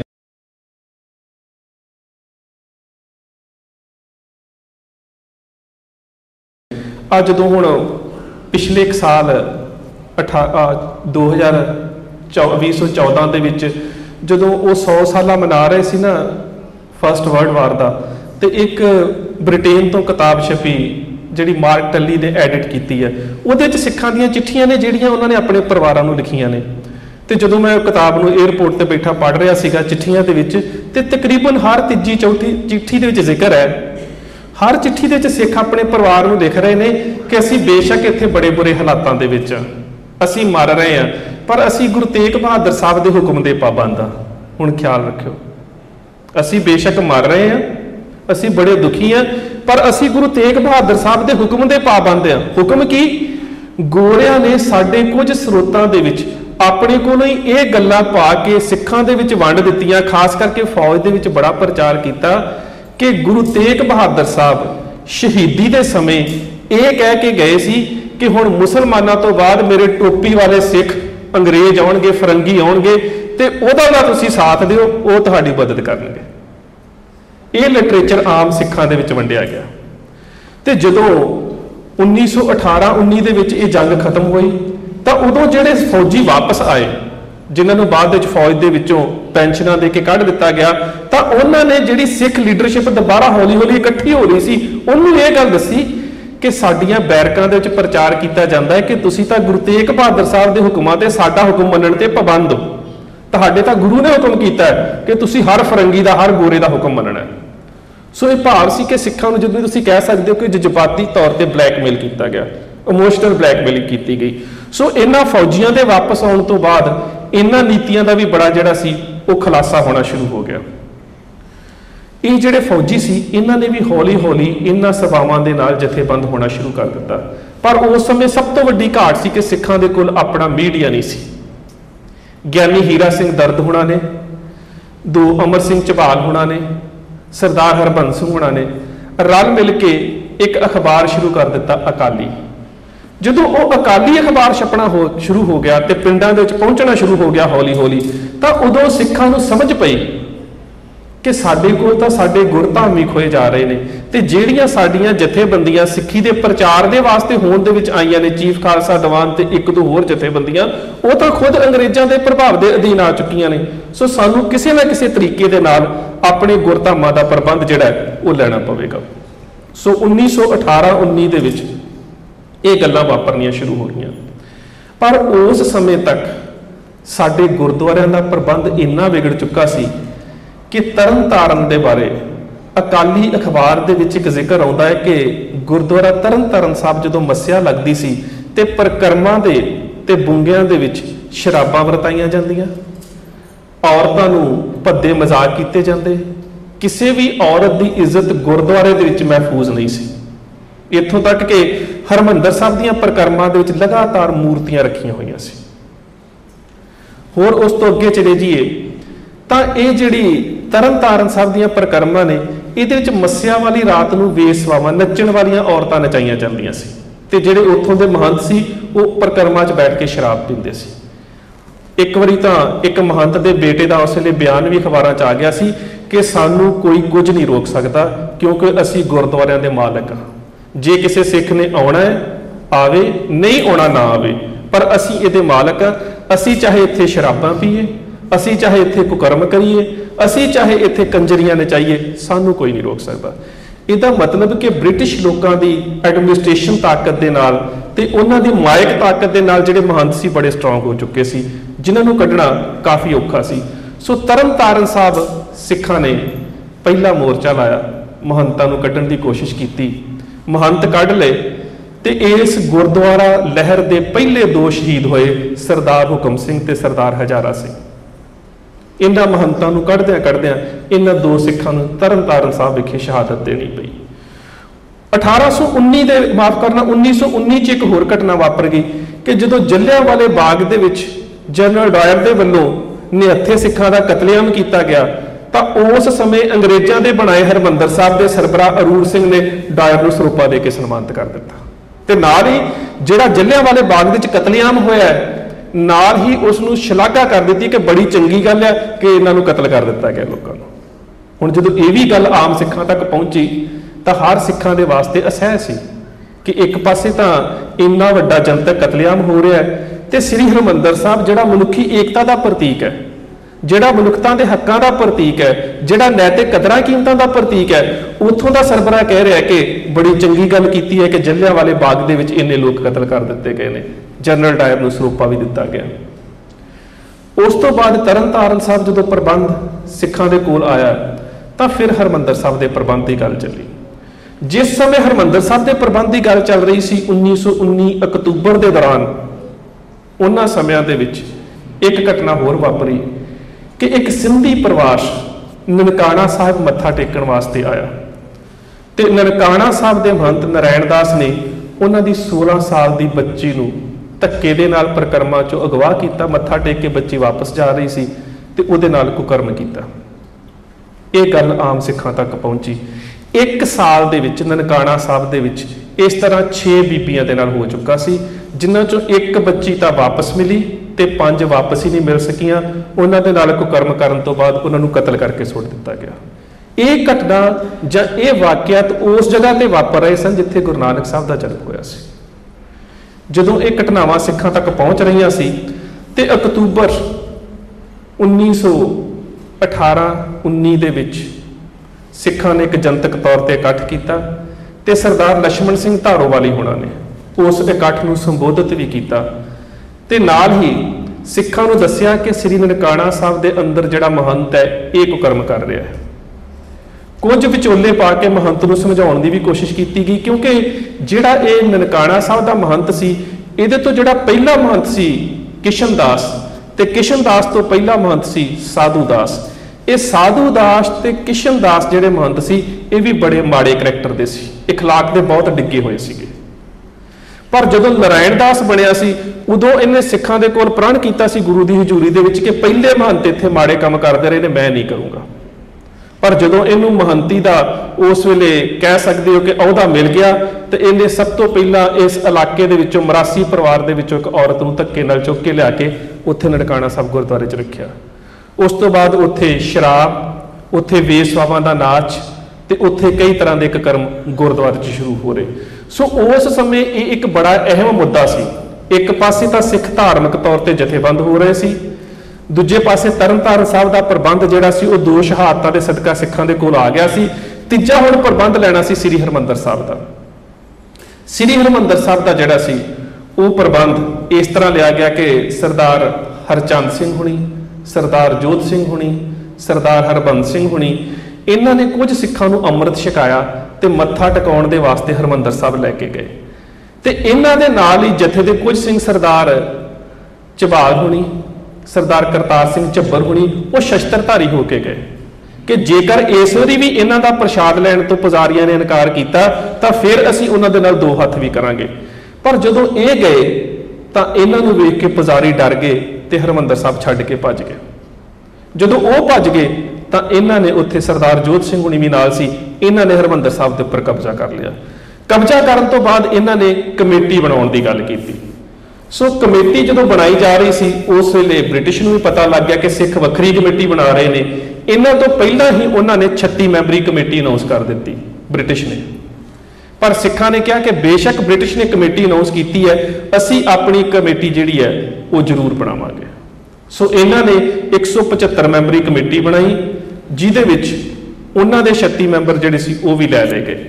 पर जिस वेले सिख गुरुद्वारा प्रबंधक कमेटी नूं बनाउण दीयां गल्लां कर रहे सी उन्हां समयां दे विच सरदार करतार सिंह झब्बर ते झबालीए भरा वो आम सिखां तक ये सुनेहे दे रहे सी कि बाकी गुरुद्वारियां दा कब्जा लैण दे वास्ते सानूं शहीदी जथे तैयार करने पैणगे। सो हर पिंड दे विचों नौजवान अपने नाम दर्ज कराउंदे सी ते हौली हौली शहीदी जथे जिहड़े सी वो तैयार होंदे जा रहे सी। इन्हां शहीदी जथियां दे विचों ही अकाली दल होण दे विच आया। ये गल वक्री है कि अज अकाली दल वो अकाली दल नहीं रह गया, पर किसी समय ये जिहड़ी नींह रखी गई सी वो शहीदी जथियां दे विचों रखी गई सी कि इस जथे का मैंबर उही सिख बन सकता है जिहड़ा ये लिखती तौर पर प्रण करे कि गुरु ग्रंथ साहब महाराज की बेअदबी के खिलाफ आवाज़ उठाउंदा होया मैं अपनी जान भी कुर्बान कर दियांगा। ये शहीदी जथे जिहड़े सी वो मर रहे सी। जिन्हां दिनां दे विच सिख श्रोमणी गुरुद्वारा प्रबंधक कमेटी नूं बनाउण दे वास्ते इकत्तर हो रहे सन, उन्हां समयां दे जिहड़े गुरुद्वारियां दे महंत सी ये भी मीटिंगां कर रहे सन। ये जिहड़ा ननकाणा साहब का महंत सी इन्हें दरबार साहब के बिल्कुल नेड़े तुसीं किते गए हो तो एक मंदिर दे विच बड़े वड्डे वड्डे संगल टंगे हुए ने, उन्होंने कहते संगल वाला अखाड़ा। उहदे बाद एक तस्वीर लगी है अनंतानंद महाराज। उस अखाड़े दे विच मीटिंग की गई कि कुछ भी हो जाए सानू कुछ भी करना पवे असी गुरुद्वारियां दा प्रबंध नहीं छड्डांगे। सो ये समा चलदा चलदा जिहड़ा सी 1920 का दिन आ गए। 1920 के आरंभ के विच ही सिखां ने ननकाणा साहब के कब्जा लैण दे वास्ते थोड़ियां थोड़ियां कोशिशां शुरू कर दित्तियां। इस महंत नूं भी पता लग गया कि सिख हुण ननकाणा साहब का कब्जा जिहड़ा वो लैणा चाहुंदे ने। नवंबर 1919 दे विच नवंबर दे विच गुरु नानक साहब का प्रकाश पुरब आ गया ते उस मौके सरदार लक्ष्मण सिंह धारोवाली ते करतार सिंह झब्बर कुछ सिंघां नूं लैके ननकाणा साहब मत्था टेकण गए।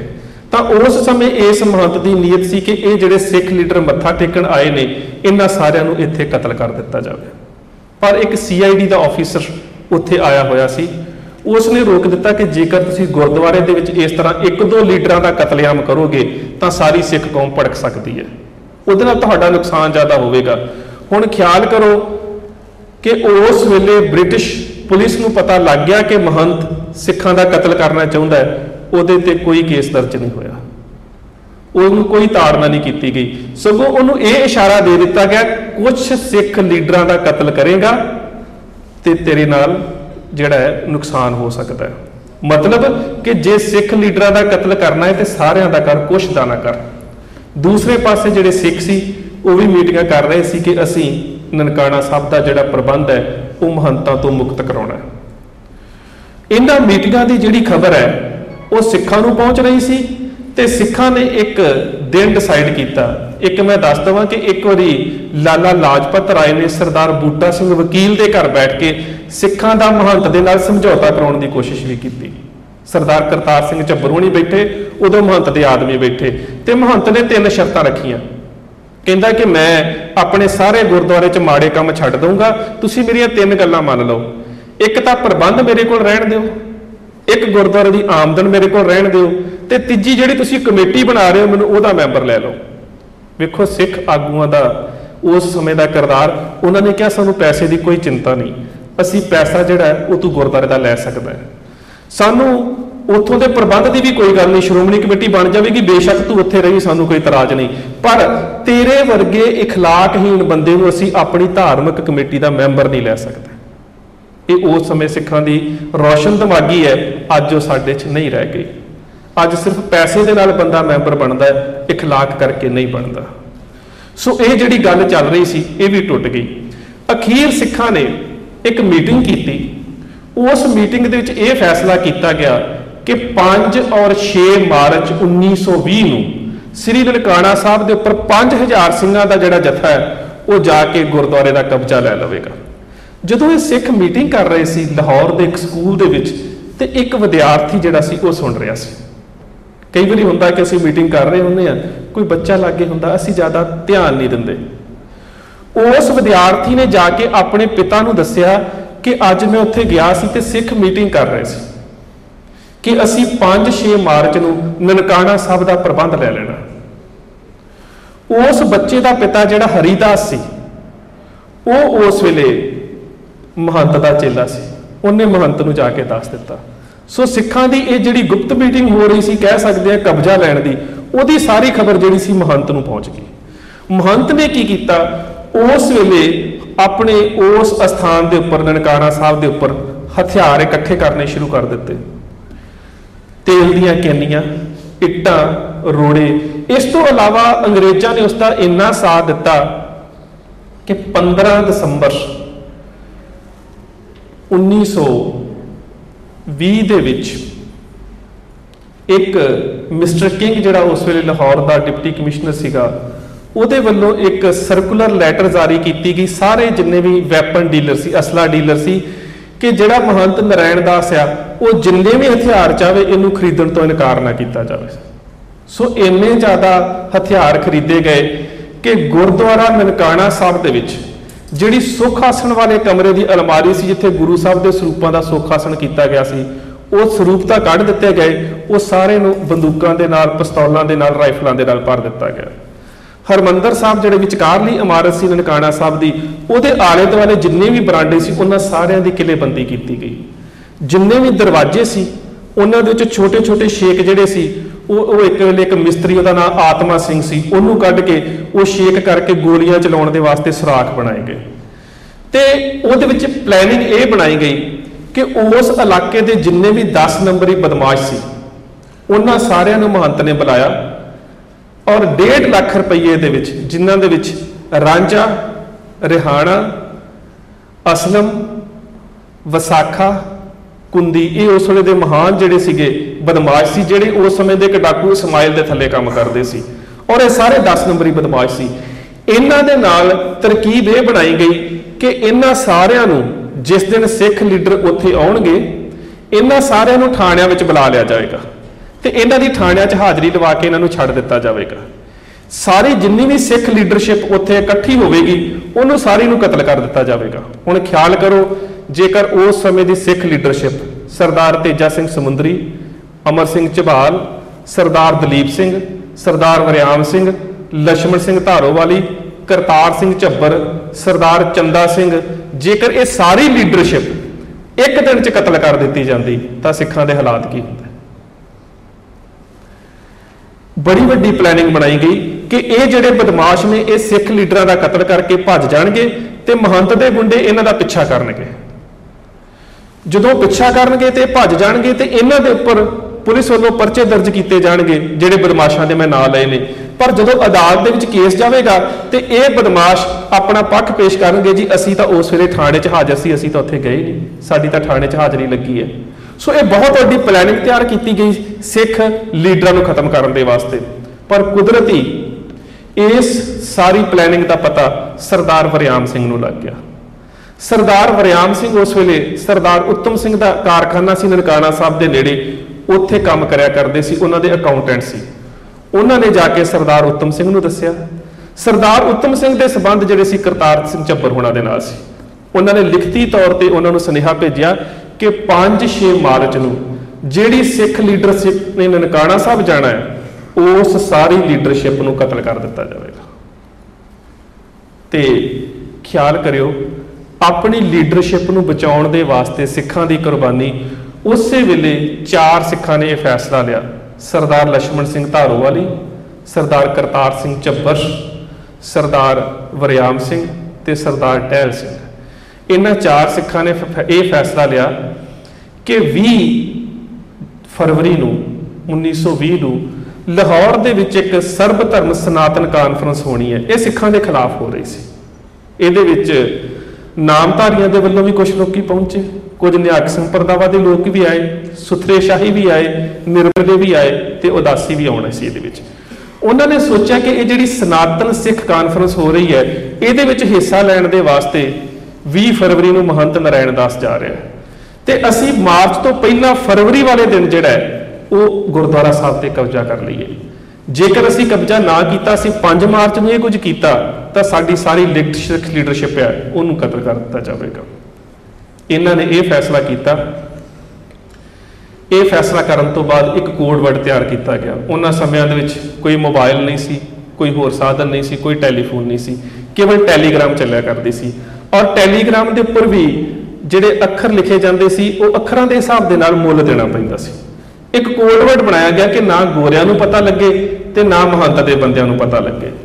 सारे सिखां ने यह सलाह की कि जिथे जिथे भी पिंडां च जथे ने, पहलां ते जथियां नूं लामबंद किया जाए कि असीं ननकाना साहब नूं इन्हां महंतां तो मुक्त कराउण दे वास्ते जाना है।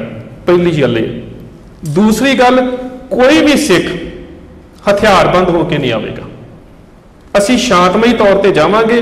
कल नूं किते साडी लीडरशिप ये ना कहे कि तुसीं उत्थे हथियार लैके गए तो महंत ने तुहानूं तो बचाव के वास्ते, अपनी रक्षा वास्ते गोलियां चलाइयां ते गुरुद्वारे की बेदबी का कारण तुसीं बने हो। दूसरी गल। तीसरी गल कि सारे भी जथे ननकाना सब तो पहला एक जगह के उपर इकट्ठे होणगे ते उस तो बाद असीं सारे इकट्ठे ही ननकाना साहब जावांगे। कोई जथा कल्ला कल्ला नहीं जाएगा। सारे पिंडां दे विच कुछ सिंघां नूं ये जिम्मेवारी ला के तोड़ दिता गया। वो हर पिंड दे विच प्रचार करते गए कि तुहानूं एक खास सुनेहा मिलेगा। उस सुनेहे के उपर तुसीं 19 तरीक की रात नूं ननकाना साहब के बाहर पहुंच जाना। ननकाना साहब तो बाहर कोई 2-2.5 कोह के उपर एक छोटा जिहा थां है, उन्होंने 5 पुला कहा जाता है।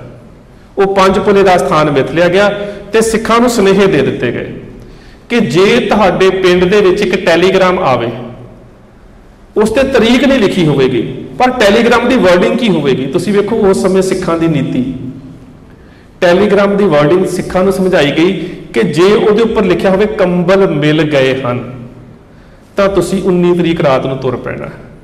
जे उपर लिखिया आवे कि कंबल नहीं मिले तो तुसीं नहीं आउणा। इहदा मतलब सी कि बहुत घट शब्दों के विच सिखां नूं अगली नीति समझा दी गई। सारे पिंडां दे विच प्रचार किया गया। पिंडां दे विच थां थां ते जाके सिख लीडरशिप संगत च प्रचार करते ते नौजवान उठ के अपने नाम लिखाउंदे कि असीं ननकाना साहब नूं महंतां तो आज़ाद कराउण दे वास्ते शहीद होण वास्ते तैयार हां। सारे पिंडां दे विचों नौजवानों ने अपने नाम लिखाए ते अखीर 16-17 तरीक नूं जत्थियां तक ये सुनेहा पहुंचना शुरू हो गया कि कंबल मिल गए ने, भाव कि असीं 19 फरवरी नूं रात नूं श्री ननकाना साहब उत्थे पहुंच जाना ते 20 फरवरी नूं असीं महंत तो आज़ाद करा लेना। जदों ये गल अकाली लीडरां तक चल रही सी विच तां इस गल का पता सरदार तेजा सिंह समुंदरी ते मास्टर तारा सिंह हुणां नूं लग गया, जिहड़े उस समय चूड़काणे तो आ रहे सी। उन्होंने उस वेले सरदार दलीप सिंह हुणां नूं सद्दिया ते कहा कि तुसीं अपना 20 तरीक का प्रोग्राम जिहड़ा वो मुलतवी कर दिओ। ये हुण 17-18 तरीक तां हो चुकी सी। संगतां तक जत्थियां तक सुनेहे आ चुके सी, जत्थे तैयार हो चुके सी। इन्हां नूं एकदम रोकिया नहीं सी जा सकता। उन्होंने सरदार वरियाम सिंह हुणां नूं भी कहा ते सरदार दलीप सिंह नूं भी कहा ਇਹ ਜਦੋਂ ਸਾਰੇ ਜਥਿਆਂ ਨੂੰ ਰੋਕਣ ਦੇ ਵਾਸਤੇ ਆਏ ਤਾਂ ਪਹਿਲਾ ਜਥਾ ਸਰਦਾਰ ਕਰਤਾਰ ਸਿੰਘ ਝੱਬਰ ਦਾ ਆ ਰਿਹਾ ਸੀ। ਸਰਦਾਰ ਕਰਤਾਰ ਸਿੰਘ ਝੱਬਰ ਦੇ ਜਥੇ ਨੂੰ ਮਿਲੇ ਤੇ ਮੈਂ ਸੋਚਦਾ ਕਿ ਸਿੱਖਾਂ ਦੀ ਰੌਸ਼ਨ ਦਿਮਾਗੀ ਉਸ ਸਮੇਂ ਸਰਦਾਰ ਦਲੀਪ ਸਿੰਘ ਨੇ ਇਹਨਾਂ ਸਿੱਖ ਲੀਡਰਾਂ ਦੀ ਚਿੱਠੀ ਦਿੱਤੀ ਸਰਦਾਰ ਕਰਤਾਰ ਸਿੰਘ ਝੱਬਰ ਨੂੰ, ਤੇ ਸਰਦਾਰ ਕਰਤਾਰ ਸਿੰਘ ਝੱਬਰ ਨੂੰ ਕਿਹਾ ਗਿਆ ਕਿ ਸਿੱਖ ਲੀਡਰਸ਼ਿਪ ਦਾ ਹੁਕਮ ਹੈ, ਤੁਸੀਂ ਜਥੇ ਲੈ ਕੇ ਨਾ ਜਾਓ। ਤੇ ਸਰਦਾਰ ਕਰਤਾਰ ਸਿੰਘ ਝੱਬਰ ਨੇ ਕਿਹਾ ਕਿਉਂ? ਅਸੀਂ ਤਾਂ ਅਰਦਾਸ ਕਰ ਚੁੱਕੇ ਹਾਂ ਤੇ ਗੁਰੂ ਦੀ ਬਖਸ਼ਿਸ਼ ਦੇ ਨਾਲ ਹੁਕਮਨਾਮਾ ਆਇਆ ਸੀ, ਤਨ ਮਨ ਕਾਟ ਕਾਟ ਸਭ ਅਰਪੀ ਵਿੱਚ ਅਗਨੀ ਆਪ ਜਲਾਈ। ਔਰ ਇਹ ਸਭ ਕੁਝ ਹੀ ਉੱਥੇ ਹੋਇਆ ਜੋ ਗੁਰੂ ਨੇ ਹੁਕਮ ਬਖਸ਼ਿਆ ਸੀ। ਅਸੀਂ ਤਾਂ ਅਰਦਾਸ ਕਰ ਚੁੱਕੇ ਹਾਂ, ਅਸੀਂ ਹੁਣ ਪਿੱਛੇ ਨਹੀਂ ਮੁੜ ਸਕਦੇ। ਤੇ ਉਹਨਾਂ ਨੇ ਕਿਹਾ ਨਹੀਂ, ਗਾਂਧੀ ਜੀ ਦਾ ਵੀ ਬਿਆਨ ਆਇਆ ਹੈ ਕਿ ਬਹੁਤ ਜਲਦੀ ਸਵਰਾਜ ਹੋ ਜਾਣਾ, ਆਜ਼ਾਦੀ ਮਿਲ ਜਾਣੀ ਹੈ, ਅਸੀਂ ਆਪਣੇ ਗੁਰਦੁਆਰੇ ਫੇਰ ਆਜ਼ਾਦ ਕਰਾ ਲਵਾਂਗੇ। ਤੇ ਸਰਦਾਰ ਕਰਤਾਰ ਸਿੰਘ ਝੱਬਰ ਦਾ ਜਿਹੜਾ ਜਵਾਬ ਹੈ ਮੈਨੂੰ ਬਾਰ-ਬਾਰ ਚੇਤੇ ਆਉਂਦਾ ਹੈ। ਕਹਿੰਦਾ ਹੈ ਕਿ ਅੰਗਰੇਜ਼ਾਂ ਦੇ ਰਾਜ ਦੇ ਵਿੱਚ ਤਾਂ ਸਾਨੂੰ ਗੁਰਦੁਆਰੇ ਆਜ਼ਾਦ ਕਰਾਉਣੇ ਕੁਝ ਸੌਖੇ ਲੱਗਦੇ ਨੇ, ਹੋ ਸਕਦਾ ਗਾਂਧੀ ਦੇ ਰਾਜ ਦੇ ਵਿੱਚ ਹੋਰ ਔਖੇ ਹੋ ਜਾਣ। ਅੱਜ ਮੈਂ ਸੋਚਦਾ ਕਿ ਉਹ ਸਿੱਖ ਲੀਡਰਸ਼ਿਪ ਕਿੰਨੀ ਜ਼ਿਆਦਾ ਰੌਸ਼ਨ ਦਿਮਾਗ ਸੀ, ਕਿੰਨੀ ਬ੍ਰਿਲੀਅੰਟ ਸੀ, ਜਿਹੜਾ ਉਸ ਸਮੇਂ ਸਮਝਦੇ ਸੀ ਕਿ ਅੱਜ ਸਾਨੂੰ ਗੁਰਦੁਆਰਿਆਂ ਦੀ ਆਜ਼ਾਦੀ ਦੀ ਲੋੜ ਹੈ। ਤੇ ਸੱਚ ਜਾਣਿਓ, ਅੱਜ ਵੀ ਜਿਹੜੇ ਸਾਡੇ ਬਹੁਤੇ ਗੁਰਧਾਮ ਨੇ ਉਹਨਾਂ ਦੇ ਅੰਦਰ ਉਹੀ ਹਾਲਾਤ ਬਣੇ ਹੋਏ ਨੇ। ਖੈਰ, ਉਸ ਸਮੇਂ ਸਰਦਾਰ ਕਰਤਾਰ ਸਿੰਘ ਝੱਬਰ ਨੇ ਕਿਹਾ ਕਿ ਜੇਕਰ ਇਹ ਪੰਥ ਦਾ ਹੁਕਮ ਹੈ ਤਾਂ ਮੈਂ ਤੁਹਾਡੇ ਹੁਕਮ ਦੇ ਅੱਗੇ ਸਿਰ ਝੁਕਾਉਣਾ ਹੈ, ਪਰ ਮੈਨੂੰ ਇਹ ਪਤਾ ਹੈ ਕਿ ਸਰਦਾਰ ਲਛਮਣ ਸਿੰਘ ਧਾਰੋਵਾਲੀ ਉੱਥੇ ਪਹੁੰਚ ਗਏ ਹੋਣਗੇ, ਨੇੜੇ ਪਹੁੰਚ ਚੁੱਕੇ ਹੋਣਗੇ। ਤੇ ਉਹਨਾਂ ਨੇ ਕਿਹਾ ਤੁਸੀਂ ਉਹਨਾਂ ਨੂੰ ਵੀ ਰੋਕ ਲਓ। ਤੇ ਸਰਦਾਰ ਕਰਤਾਰ ਸਿੰਘ ਝੱਬਰ ਨੇ ਕਿਹਾ ਤੁਹਾਡੇ ਕਹਿਣ ਤੇ ਮੈਂ ਤੇ ਰੁਕ ਗਿਆ, ਪਰ ਜੇਕਰ ਸਰਦਾਰ ਲਛਮਣ ਸਿੰਘ ਹੋਣਾ ਦਾ ਨੁਕਸਾਨ ਹੋ ਗਿਆ ਤਾਂ ਫਿਰ ਕੌਣ ਜ਼ਿੰਮੇਵਾਰ ਹੋਊਗਾ? ਉਸ ਗੱਲ ਦੀ ਜ਼ਿੰਮੇਵਾਰੀ ਲਈ ਸਰਦਾਰ ਦਲੀਪ ਸਿੰਘ ਨੇ। ਸਰਦਾਰ ਦਲੀਪ ਸਿੰਘ ਨੇ ਕਿਹਾ ਕਿ ਕੁਝ ਵੀ ਹੋ ਜਾਵੇ ਮੈਂ ਸਰਦਾਰ ਲਛਮਣ ਸਿੰਘ ਨੂੰ ਜ਼ਰੂਰ ਰੋਕ ਲਵਾਂਗਾ। ਸੋ ਇਹ ਚਾਰ ਸਿੰਘ, ਦਲੀਪ ਸਿੰਘ ਹੁਣੀ, ਸਰਦਾਰ ਕਰਤਾਰ ਸਿੰਘ ਝੱਬਰ, ਸਰਦਾਰ ਬੂਟਾ ਸਿੰਘ ਤੇ ਸਰਦਾਰ ਵਰਿਆਮ ਸਿੰਘ ਹੁਣੀ, ਇਹ ਵੱਖ-ਵੱਖ ਥਾਵਾਂ ਤੇ ਜਥਿਆਂ ਨੂੰ ਰੋਕਣ ਦੇ ਵਾਸਤੇ ਤੁਰ ਪਏ ਕਿ ਤੁਸੀਂ ਆਪਣਾ ਪ੍ਰੋਗਰਾਮ ਮੁਲਤਵੀ ਕਰ ਦਿਓ। ਕੁਝ ਸਿੰਘ ਇਹਨਾਂ ਨੂੰ ਮਿਲੇ, ਕੁਝ ਰੁਕੇ ਵੀ। ਦੂਜੇ ਬੰਨੇ ਸਰਦਾਰ ਲਛਮਣ ਸਿੰਘ ਰਾਤ ਦੇ ਤੁਰ ਚੁੱਕੇ ਸੀ। ਸਰਦਾਰ ਲਛਮਣ ਸਿੰਘ ਦੇ ਜਥੇ ਦੇ ਵਿੱਚ 3 ਬੀਬੀਆਂ ਸੀ, ਬੀਬੀ ਇੰਦਰ ਕੌਰ, ਬੀਬੀ ਚੰਨਣ ਕੌਰ, 250 ਤੋਂ ਉੱਪਰ ਸਿੰਘ ਸੀਗੇ ਤੇ ਇੱਕ ਬੱਚਾ ਸੀ 8 ਸਾਲ ਦਾ, ਦਰਬਾਰਾ ਸਿੰਘ। ਮੈਂ ਜਦੋਂ ਸਾਕਾ ਨਨਕਾਣਾ ਸਾਹਿਬ ਦੀ ਗੱਲ ਕਰਦਾ ਤਾਂ ਇਸ ਬੱਚੇ ਦਾ ਜ਼ਿਕਰ ਕਰਨਾ ਬਹੁਤ ਜ਼ਰੂਰੀ ਹੋ ਜਾਂਦਾ ਹੈ, ਕਿਉਂਕਿ ਇਹ ਸਾਕਾ ਨਨਕਾਣਾ ਸਾਹਿਬ ਦਾ ਸਭ ਤੋਂ ਛੋਟਾ ਸ਼ਹੀਦ ਹੈ। 8 ਸਾਲ ਦਾ ਬੱਚਾ ਜਿਹੜਾ ਆਪਣੀ ਮਰਜ਼ੀ ਦੇ ਨਾਲ ਸ਼ਹੀਦ ਹੋਇਆ। ਮਹਾਰਾਜਾ ਰਣਜੀਤ ਸਿੰਘ ਦੇ ਪਰਿਵਾਰ ਦੇ ਵਿੱਚੋਂ ਕੰਵਰ ਨੌ ਨਿਹਾਲ ਸਿੰਘ ਇੱਕ ਫੌਜੀ ਦਸਤੇ ਦਾ ਮੁਖੀ ਸੀ, ਔਰ ਉਸ ਫੌਜੀ ਦਸਤੇ ਦੇ ਵਿੱਚ ਇੱਕ ਸਿੱਖ ਸੂਬੇਦਾਰ ਸੀ, ਸਰਦਾਰ ਕਾਬਲ ਸਿੰਘ। ਸਰਦਾਰ ਕਾਬਲ ਸਿੰਘ ਦਾ ਬੇਟਾ ਸੀ ਸਰਦਾਰ ਜੀਵਨ ਸਿੰਘ। ਇਹ ਜਰਗ ਪਿੰਡ ਜਿਹੜਾ ਹੁਣ ਲੁਧਿਆਣਾ ਜ਼ਿਲ੍ਹੇ 'ਚ ਸ਼ਾਇਦ ਆਉਂਦਾ ਹੈ, ਉੱਥੋਂ ਦੇ ਰਹਿਣ ਵਾਲੇ ਸੀ। ਤੇ ਸਰਦਾਰ ਜੀਵਨ ਸਿੰਘ ਦਾ ਆਨੰਦ ਕਾਰਜ ਹੋਇਆ ਬੀਬੀ ਹਰਨਾਮ ਕੌਰ ਦੇ ਨਾਲ, ਤੇ ਬੀਬੀ ਹਰਨਾਮ ਕੌਰ ਦੇ ਘਰ ਇੱਕ ਬੱਚੇ ਨੇ ਜਨਮ ਲਿਆ ਜਿਸ ਦਾ ਨਾਮ ਰੱਖਿਆ ਗਿਆ ਸਰਦਾਰ ਕਿਹਰ ਸਿੰਘ। ਇਹ ਜਿਹੜਾ ਸਰਦਾਰ ਕਿਹਰ ਸਿੰਘ ਹੈ, ਜਦੋਂ ਇਹ ਜਵਾਨ ਹੋਇਆ ਤੇ ਇਹ ਬ੍ਰਿਟਿਸ਼ ਫੌਜ ਦੇ ਵਿੱਚ ਭਰਤੀ ਹੋਇਆ। ਮੈਂ ਇਹਨਾਂ ਦਾ ਜ਼ਿਕਰ ਇਸ ਕਰਕੇ ਕਰਨ ਲੱਗਾ ਕਿ ਬ੍ਰਿਟਿਸ਼ ਰਾਜ ਦੇ ਸਮੇਂ ਦੀਆਂ ਕੁਝ ਕਿਤਾਬਾਂ ਦੇ ਵਿੱਚ ਸਰਦਾਰ ਕਿਹਰ ਸਿੰਘ ਦਾ ਨਾਮ ਆਉਂਦਾ ਹੈ। ਕਿਸ ਕਰਕੇ ਆਉਂਦਾ ਹੈ? ਕਿਉਂਕਿ ਇਹਦਾ ਜਿਹੜਾ ਆਫੀਸਰ ਸੀ ਉਹ ਮਿਸਟਰ ਰਿਚਰਡ ਸੀ, ਤੇ ਜਦੋਂ ਇਹ ਫੌਜ ਦੇ ਵਿੱਚ ਭਰਤੀ ਹੋਇਆ ਤਾਂ ਮਿਸਟਰ ਰਿਚਰਡ ਇਸ ਨੂੰ ਕਹਿੰਦਾ ਕਿਹਰ ਸਿੰਘ, ਮੈਨੂੰ ਪਤਾ ਲੱਗਾ ਤੂੰ ਬੜਾ ਬਹਾਦਰ ਹੈ, ਬੜਾ ਨਿਸ਼ਾਨੇਬਾਜ਼ ਹੈ, ਤੇ ਚੱਲ ਸ਼ੇਰ ਦਾ ਸ਼ਿਕਾਰ ਕਰਨ ਵਾਸਤੇ ਚੱਲੀਏ। ਮਿਸਟਰ ਰਿਚਰਡ ਇਸ ਨੂੰ ਸ਼ੇਰ ਦਾ ਸ਼ਿਕਾਰ ਕਰਨ ਵਾਸਤੇ ਲੈ ਗਿਆ, ਤੇ ਜੰਗਲ ਦੇ ਵਿੱਚ ਜਾ ਕੇ ਮਿਸਟਰ ਰਿਚਰਡ ਤਾਂ ਅਜੇ ਆਪ, ਜਿਹਨੂੰ ਮਚਾਨ ਕਿਹਾ ਜਾਂਦਾ ਹੈ, ਇੱਕ ਰੁੱਖ ਦੇ ਉੱਪਰ ਜਗ੍ਹਾ ਬਣਾਈ ਜਾਂਦੀ ਸ਼ਿਕਾਰ ਕਰਨ ਦੇ ਵਾਸਤੇ, ਜਿਸ 'ਚ ਸ਼ਿਕਾਰੀ ਬੰਦੂਕ ਲੈ ਕੇ ਬੈਠਦਾ ਹੈ। ਮਿਸਟਰ ਰਿਚਰਡ ਤਾਂ ਆਪਣੇ ਮਚਾਨ ਦੇ ਵਿੱਚ ਬੈਠਾ ਸੀ ਤੇ ਸਰਦਾਰ ਕਿਹਰ ਸਿੰਘ ਥੱਲੇ ਸੀ ਕਿ ਇੱਕਦਮ ਸ਼ੇਰ ਦੀ ਆਵਾਜ਼ ਆ ਗਈ। ਮਿਸਟਰ ਰਿਚਰਡ ਇਹਨੂੰ ਕਹਿੰਦਾ, ਕਿਹਰ ਸਿੰਘ ਆਪ ਜਲਦੀ ਸੇ ਉੱਪਰ ਆ ਜਾਓ, ਸ਼ੇਰ ਆ ਗਿਆ। ਤੇ ਹੁਣ ਜਿਹੜਾ ਸਰਦਾਰ ਕਿਹਰ ਸਿੰਘ ਦਾ ਜਵਾਬ ਹੈ ਨਾ, ਕਹਿੰਦਾ ਮਿਸਟਰ ਰਿਚਰਡ, ਮੇਰੀ ਮਾਂ ਨੇ ਮੇਰਾ ਨਾਮ ਕਿਹਰ ਸਿੰਘ ਰੱਖਿਆ ਹੈ। ਕਿਹਰ ਦਾ ਮਤਲਬ ਵੀ ਸੰਸਕ੍ਰਿਤ 'ਚ ਸ਼ੇਰ ਹੁੰਦਾ ਹੈ। ਕਹਿੰਦਾ ਕਿਹਰ ਦਾ ਮਤਲਬ ਵੀ ਸ਼ੇਰ ਤੇ ਸਿੰਘ ਦਾ ਮਤਲਬ ਵੀ ਸ਼ੇਰ। ਹੁਣ ਉਹ ਇੱਕ ਸ਼ੇਰ ਆਇਆ ਤੇ ਅੱਗੇ 2 ਸ਼ੇਰ ਖੜੇ, ਹੁਣ ਕਿਹਰ ਤੇ ਸਿੰਘ। ਇਹ ਕਿਸ ਤਰ੍ਹਾਂ ਹੋ ਸਕਦਾ ਹੈ ਕਿ ਇੱਕ ਸ਼ੇਰ ਤੋਂ ਡਰ ਕੇ ਗੁਰੂ ਦਾ ਸ਼ੇਰ ਭੱਜ ਜਾਵੇ? ਇਹ ਤਾਂ ਮੇਰੇ ਗੁਰੂ ਦੇ ਨਾਮ ਤੇ ਵੱਟਾ ਹੈ। ਤੁਸੀਂ ਉੱਪਰ ਬੈਠੋ, हुण मैं शेर नूं वेख के भज नहीं सकता।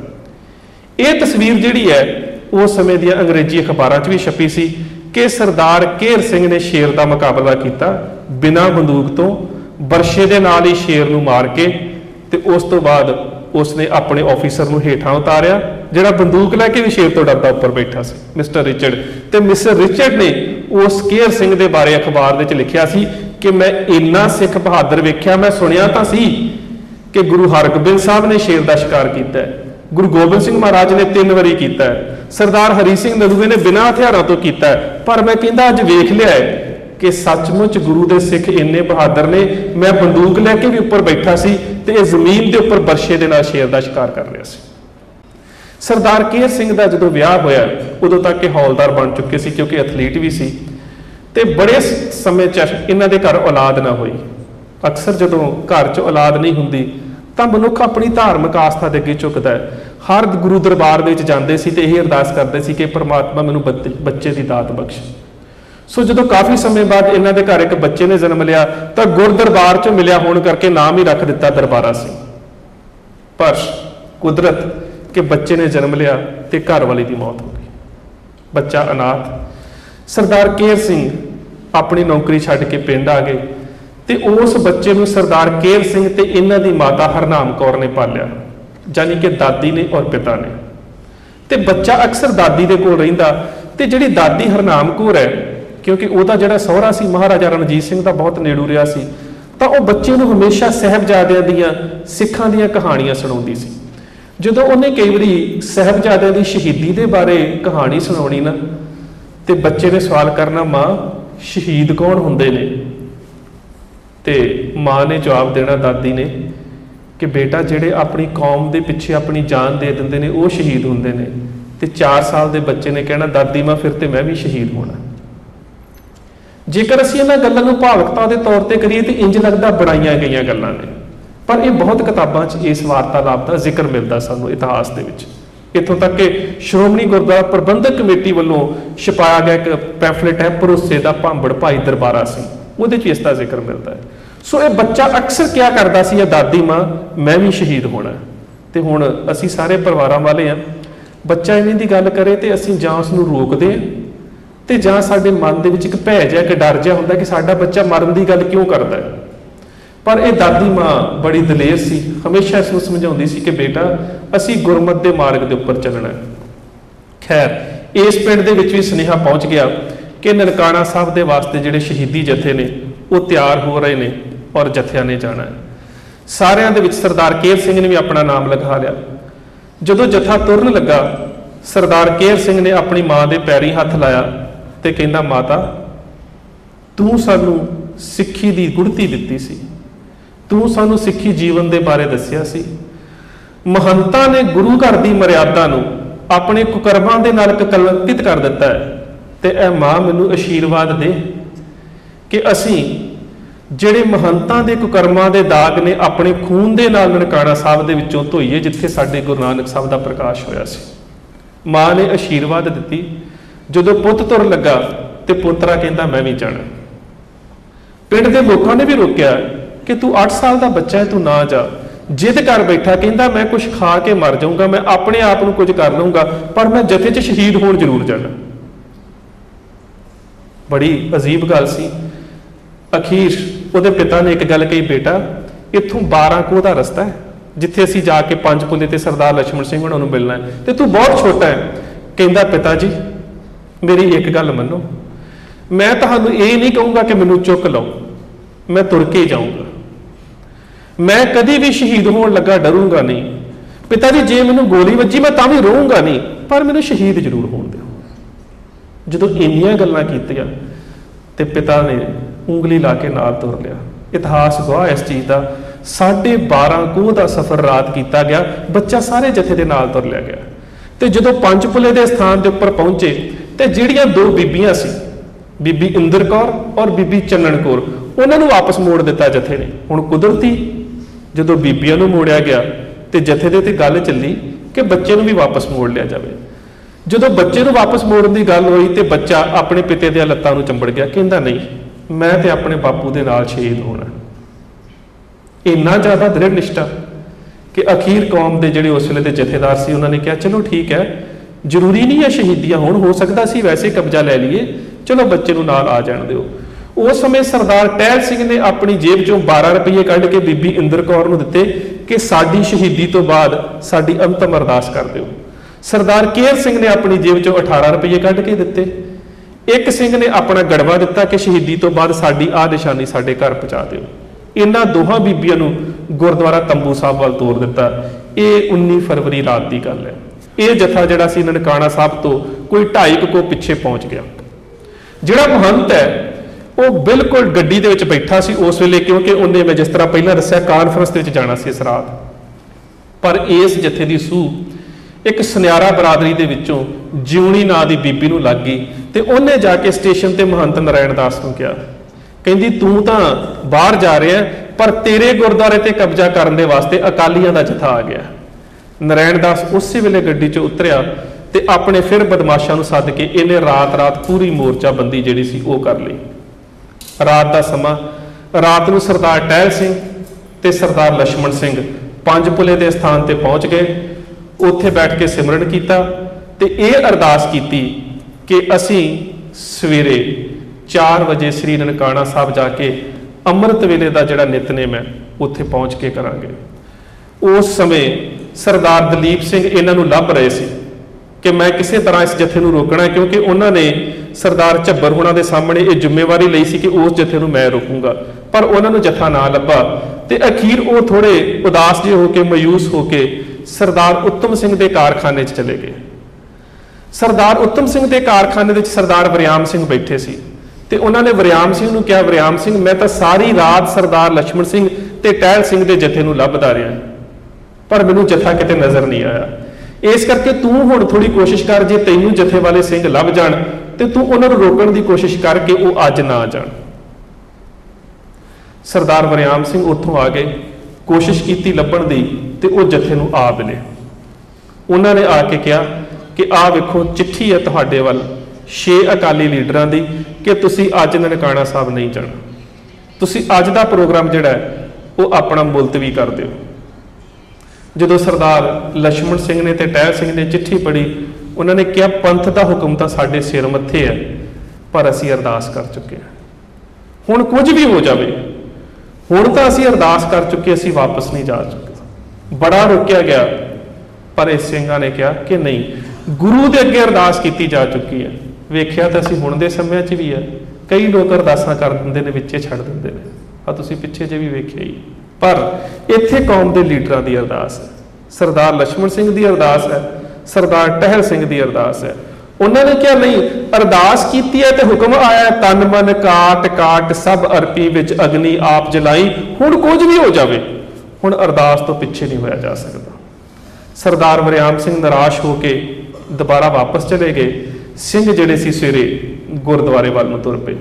श्री ननकाणा साहब का दरवाजा खोलिया, खोल के जदों अंदर गए तो गुरु ग्रंथ साहब महाराज के स्वरूप के उपर साधु ठाकर दास नाम का एक व्यक्ति बैठा पाठ कर रहा सी, सुखमनी साहब का। सरदार लक्ष्मण सिंह धारोवाली ने कुछ सिंघां नूं गुरुद्वारा साहब के अंदर बिठाया, सरदार टहल सिंह हुणां नूं दरवाजे के उपर बिठाया तो कुछ सिंह बाहर बरांडे च बैठ गए।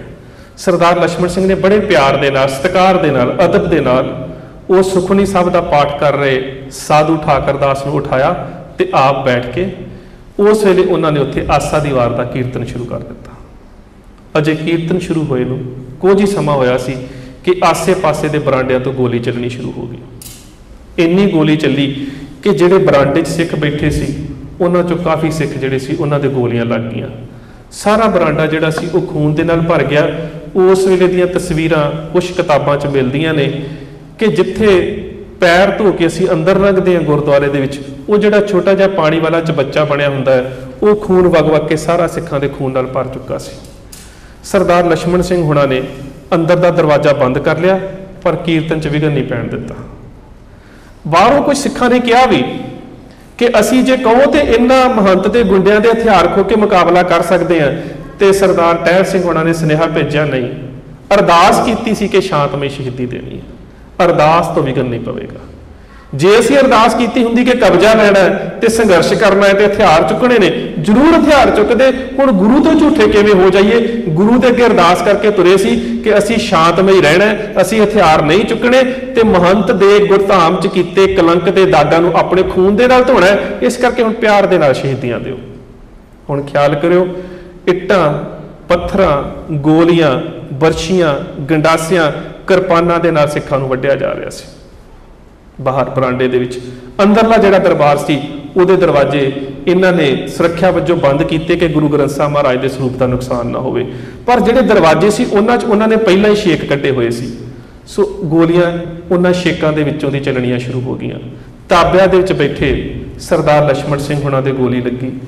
गुरु ग्रंथ साहिब महाराज दे ਉਹ ਸਰੂਪ ਅੱਜ ਵੀ ਸ਼੍ਰੋਮਣੀ ਗੁਰਦੁਆਰਾ ਪ੍ਰਬੰਧਕ ਕਮੇਟੀ ਦੇ ਕੋਲ ਹੈ।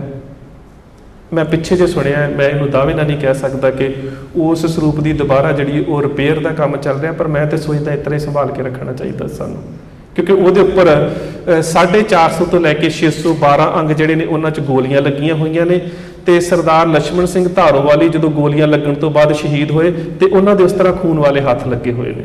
ਸੋ ਮੈਂ ਤੇ ਸੋਚਦਾ ਇਹ ਸਾਡੀ ਇੱਕ ਕੌਮੀ ਵਿਰਾਸਤ ਹੈ, ਇਹਨੂੰ ਇਸ ਤਰ੍ਹਾਂ ਹੀ ਸੰਭਾਲ ਕੇ ਸੰਗਤ ਦੇ ਦਰਸ਼ਨਾਂ ਵਾਸਤੇ ਜਿਹੜਾ ਉਹ ਰੱਖਣਾ ਚਾਹੀਦਾ। ਖੈਰ ਉਹਨਾਂ ਦਾ ਪ੍ਰਬੰਧਕੀ ਮੁੱਦਾ ਹੈ। ਸੋ ਅੰਦਰ ਗੋਲੀਆਂ ਚੱਲ ਰਹੀਆਂ ਸੀ, ਸਾਰੇ ਪਾਸਿਆਂ ਤੋਂ ਸਿੱਖ ਸ਼ਹੀਦ ਹੋ ਰਹੇ ਸੀ। ਸਰਦਾਰ ਲక్ష్మణ ਸਿੰਘ ਧਾਰੋਵਾਲੀ ਤੇ ਗੋਲੀਆਂ ਲੱਗੀਆਂ। ਅੰਦਰਲੇ ਵੀ ਸਿੱਖਾਂ ਨੇ ਕਿਹਾ ਕਿ ਅਸੀਂ ਹਥਿਆਰਬੰਦ ਮੁਕਾਬਲਾ ਕਰ ਸਕਦੇ ਹਾਂ, ਪਰ ਸਰਦਾਰ ਲక్ష్మణ ਸਿੰਘ ਨੇ ਜ਼ਖਮੀ ਹਾਲਤ ਦੇ ਵਿੱਚ ਕਿਹਾ ਨਹੀਂ, ਅਸੀਂ ਗੁਰੂ ਦੇ ਅੱਗੇ ਅਰਦਾਸ ਕੀਤੀ ਸੀ, ਤਨ ਮਨ ਕਾਟ ਕਾਟ ਸਭ ਅਰਪੀ, ਅਸੀਂ ਤੇ ਆਪਣਾ ਆਪਾ ਸਮਰਪਿਤ ਕਰਨ ਵਾਸਤੇ ਆਏ ਹਾਂ, ਅਸੀਂ ਤਾਂ ਅਰਦਾਸ ਹੀ ਸ਼ਹੀਦੀ ਦੀ ਕੀਤੀ ਹੈ ਤੇ ਅਸੀਂ ਸ਼ਹੀਦ ਹੋਣ ਵਾਸਤੇ ਆਏ ਹਾਂ। ਇਸ ਕਰਕੇ ਅਸੀਂ ਹੁਣ ਕਿਸੇ ਵੀ ਤਰ੍ਹਾਂ ਦੇ ਨਾਲ ਹਥਿਆਰ ਨਹੀਂ ਚੁੱਕਾਂਗੇ। ਸੋ ਅੰਦਰਲੇ ਜਿੰਨੇ ਸਿੰਘ ਸੀ ਕਾਫੀਆਂ ਨੂੰ ਗੋਲੀਆਂ ਲੱਗ ਗਈਆਂ, ਕਈ ਜ਼ਖਮੀ ਹੋ ਗਏ। ਮਹੰਤ ਦੇ ਗੁੰਡੇ ਉਸ ਵੇਲੇ 26-27 ਬੰਦੂਕਾਂ ਦੇ ਨਾਲ ਆਸੇ-ਪਾਸੇ ਤੋਂ ਫਾਇਰਿੰਗ ਕਰ ਰਹੇ ਸੀ। ਮਹੰਤ ਆਪ ਘੋੜੇ ਤੇ ਚੜਿਆ ਹੋਇਆ ਸੀ, ਉਹਨੇ ਆਪਣਾ ਮੂੰਹ ਢੱਕਿਆ ਹੋਇਆ ਸੀ, ਉਹਦੇ ਹੱਥ ਦੇ ਵਿੱਚ ਰਿਵਾਲਵਰ ਸੀ। ਜਦੋਂ ਗੋਲੀ ਚੱਲਣ ਦੀ ਅਰਦਾਸ ਆਈ, ਆਵਾਜ਼ ਆਈ, ਤਾਂ ਉਸ ਵੇਲੇ ਉੱਤਮ ਸਿੰਘ ਦੇ ਕਾਰਖਾਨੇ ਵਿੱਚ ਦਲੀਪ ਸਿੰਘ ਤੇ ਵਰਿਆਮ ਸਿੰਘ ਬੈਠੇ ਹੋਏ ਸੀ, ਉਹਨਾਂ ਨੂੰ ਸੁਣ ਗਈ ਤੇ ਉਹਨਾਂ ਨੂੰ ਪਤਾ ਲੱਗ ਗਿਆ ਕਿ ਭਾਣਾ ਵਾਪਰ ਗਿਆ। ਹੁਣ ਸਿੱਖ ਲੀਡਰਸ਼ਿਪ ਦੀ ਜ਼ਿੰਮੇਵਾਰੀ ਵੇਖੋ, ਇਹਨਾਂ ਨੂੰ ਕਿਹਾ ਜਾਂਦਾ ਅਕਾਲੀ। ਸਰਦਾਰ ਦਲੀਪ ਸਿੰਘ ਉਸੇ ਵੇਲੇ ਵਰਿਆਮ ਸਿੰਘ ਨੂੰ ਕਹਿੰਦੇ ਨੇ ਚੱਲ ਸ਼ਹੀਦ ਹੋਣ ਚੱਲੀਏ। ਕਹਿੰਦਾ ਭਾਜੀ ਕਿਉਂ? ਕਹਿੰਦਾ ਇਸ ਕਰਕੇ ਕਿ ਮੈਂ ਜ਼ਿੰਮੇਵਾਰੀ ਲਈ ਸੀ, ਜੇ ਜਥੇ ਦਾ ਕੋਈ ਸਿੰਘ ਸ਼ਹੀਦ ਹੋ ਗਿਆ ਤਾਂ ਉਹ ਮੇਰੀ ਜ਼ਿੰਮੇਵਾਰੀ ਹੈ, ਤੇ ਹੁਣ ਮੇਰੀ ਜ਼ਿੰਮੇਵਾਰੀ ਬਣਦੀ ਹੈ ਕਿ ਜਥੇ ਦੇ ਸਿੰਘਾਂ ਤੇ ਗੋਲੀਆਂ ਚੱਲ ਰਹੀਆਂ, ਮੈਂ ਵੀ ਜਾ ਕੇ ਗੋਲੀ ਖਾਵਾਂ। ਅੱਜ ਵਰਗੀ ਲੀਡਰਸ਼ਿਪ ਨਹੀਂ ਸੀ ਕਿ ਹਰਿਮੰਦਰ ਸਾਹਿਬ ਦੇ ਉੱਪਰ ਹਮਲਾ ਹੋਇਆ ਹੋਵੇ ਤੇ ਅਸੀਂ ਹੱਥ ਖੜੇ ਕਰਕੇ ਬਾਹਰ ਨਿਕਲ ਜਾਈਏ, ਨਹੀਂ। ਉਹ ਸਾਡੀ ਧਾਰਮਿਕ ਲੀਡਰਸ਼ਿਪ ਸੀ, ਉਹ ਸਾਡੀ ਅਕੀਦੇ ਵਾਲੀ ਲੀਡਰਸ਼ਿਪ ਸੀ, ਉਹ ਸਾਡੀ ਦ੍ਰਿੜਤਾ ਵਾਲੀ ਲੀਡਰਸ਼ਿਪ ਸੀ। ਉਸ ਲੀਡਰਸ਼ਿਪ ਦੇ ਸਰਦਾਰ ਦਲੀਪ ਸਿੰਘ ਨੇ ਕਿਹਾ ਨਹੀਂ, ਮੈਂ ਵੀ ਸ਼ਹੀਦ ਹੋਣ ਵਾਸਤੇ ਜਾਊਂਗਾ। ਦਲੀਪ ਸਿੰਘ ਤੇ ਵਰਿਆਮ ਸਿੰਘ ਉਸੇ ਵੇਲੇ ਕਾਰਖਾਨੇ ਤੋਂ ਸ੍ਰੀ ਨਨਕਾਣਾ ਸਾਹਿਬ ਪਹੁੰਚੇ। ਜਦੋਂ ਦਰਵਾਜ਼ਾ ਖੋਲ ਕੇ ਅੰਦਰ ਗਏ ਤਾਂ ਸਾਹਮਣੇ ਮਹੰਤ ਘੋੜੇ ਤੇ ਚੜਿਆ ਸੀਗਾ। ਇਹਨਾਂ ਨੇ ਕਿਹਾ ਮਹੰਤ ਨੂੰ ਅਜੇ ਵੀ ਕਤਲੇਆਮ ਬੰਦ ਕਰ ਦੇ, ਸਿੱਖ ਕੌਮ ਬੜੀ ਬਖਸ਼ਿੰਦ ਹੈ, ਤੇਰੇ ਗੁਨਾਹ ਨੂੰ ਬਖਸ਼ ਦੇਵਾਂਗੇ, ਸਿੱਖਾਂ ਦਾ ਕਤਲ ਨਾ ਕਰ। ਪਰ ਮਹੰਤ ਨੇ ਇਹਨਾਂ ਦੋਹਾਂ ਨੂੰ ਗੋਲੀਆਂ ਮਾਰ ਕੇ ਸ਼ਹੀਦ ਕਰ ਦਿੱਤਾ।